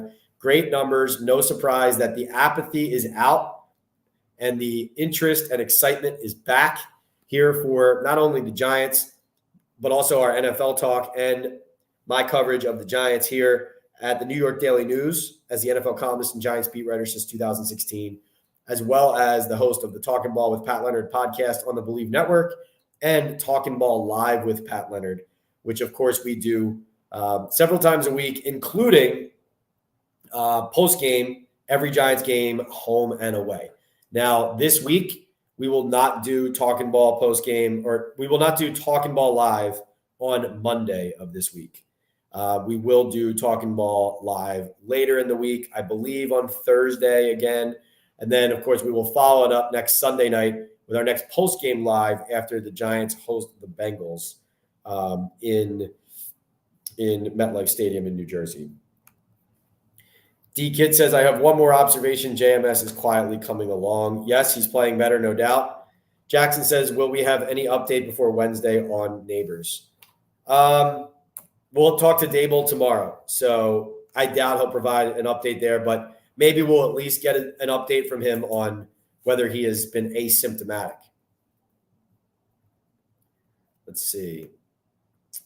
Mikey says, if G-Men win more games and Daniel Jones keeps playing the same way, he might finish his contract. What are the chances they finish picking top 10 if they keep winning?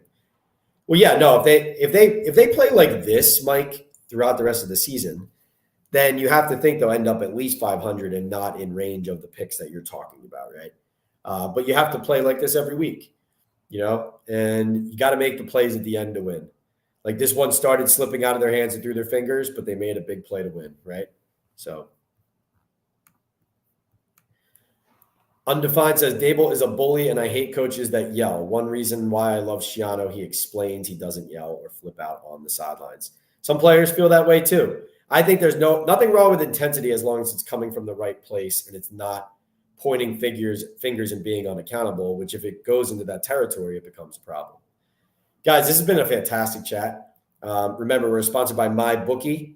Go to mybookie.ag, open an account today. I put the link in the chat earlier. I'll pop it up again here. But the MyBookie deal that we have available to you here on Talkin' Ball with Pat Leonard is a 100% match of your first deposit of $50 or more, all the way up to $1,000 plus. You get a $10 casino chip. So you use the promo code PATS Picks, PATSPICKS. Go to the link in my social media profile wherever you follow me. So Twitter or X, Threads, Instagram, TikTok, YouTube here. Click on that MyBookie link and then add Pat's Picks promo code at the cashier when you're checking out, and you will get that 100% match of your first deposit. MyBookie's 10th year anniversary, big 10th year anniversary. They're helping keeping this podcast rolling and going. Please support them, which supports us, which enables me to continue not only doing this, but also growing it as well.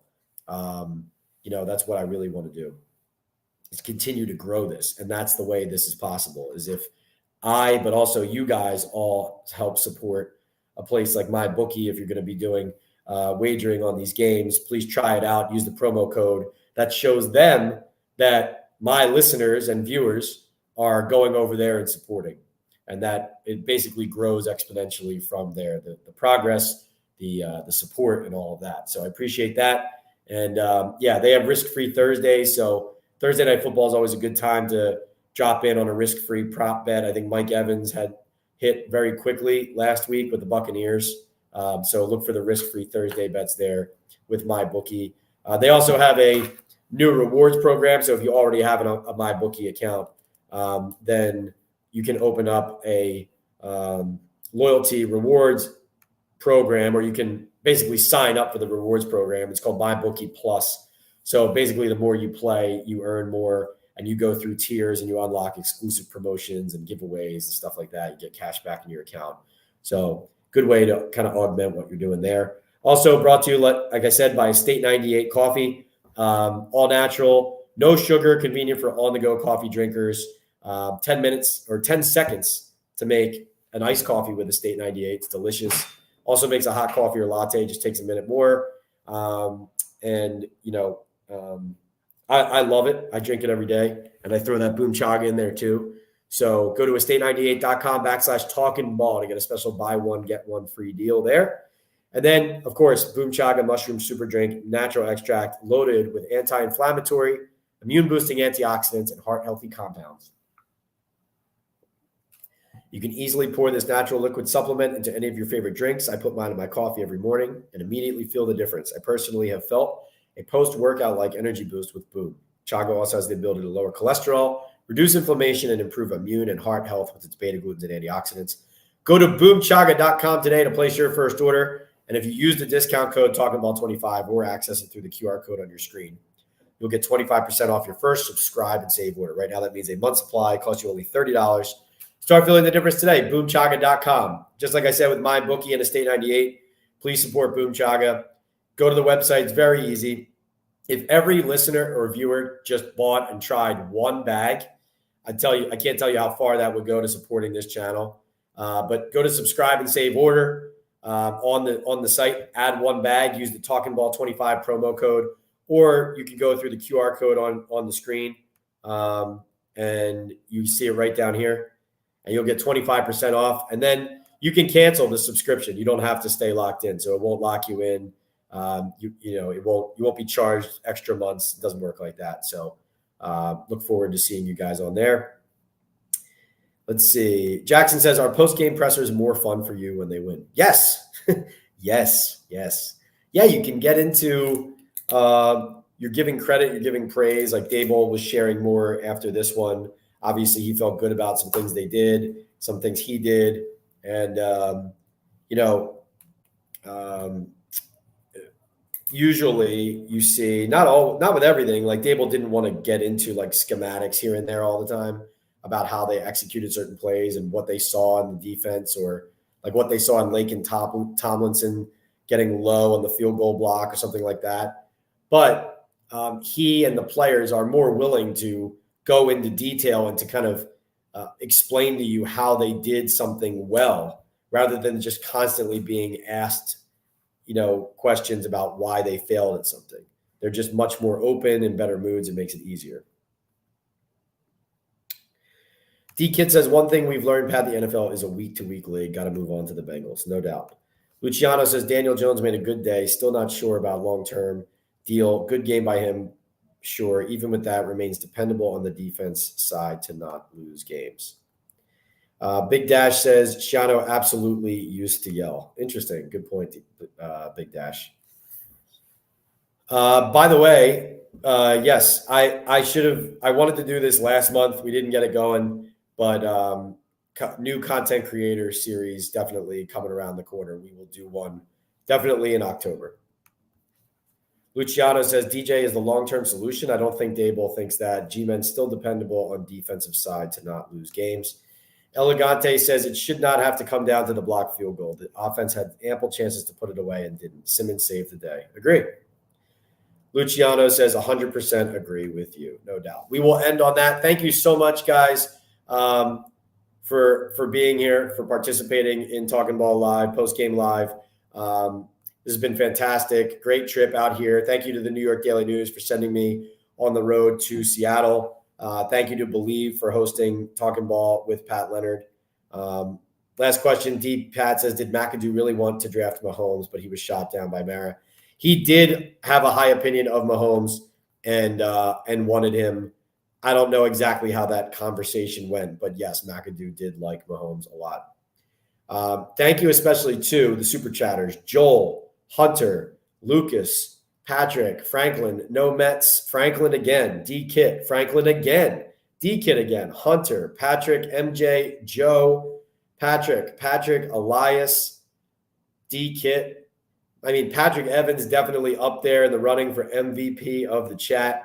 A lot of you guys chipped in today. Thank you so much for the financial support and also for watching and participating. Really, really appreciate this community that we've built here. Remember to please support my bookie, Boom Chaga, and Estate 98. And look for my coverage in the New York Daily News. More to come on the YouTube channel here on Talkin' Ball with Pat Leonard, Benny Fowler, Super Bowl champion, and former NFL wide receiver. He and I will definitely dissect the NFL games. Probably look for that episode to come out on Tuesday due to my long trip home from Seattle on Monday. D-Kit says, thank you, Pat, again. Thank you, D-Kit. Thank you, everybody. Take care. This is Pat Leonard from Seattle signing off.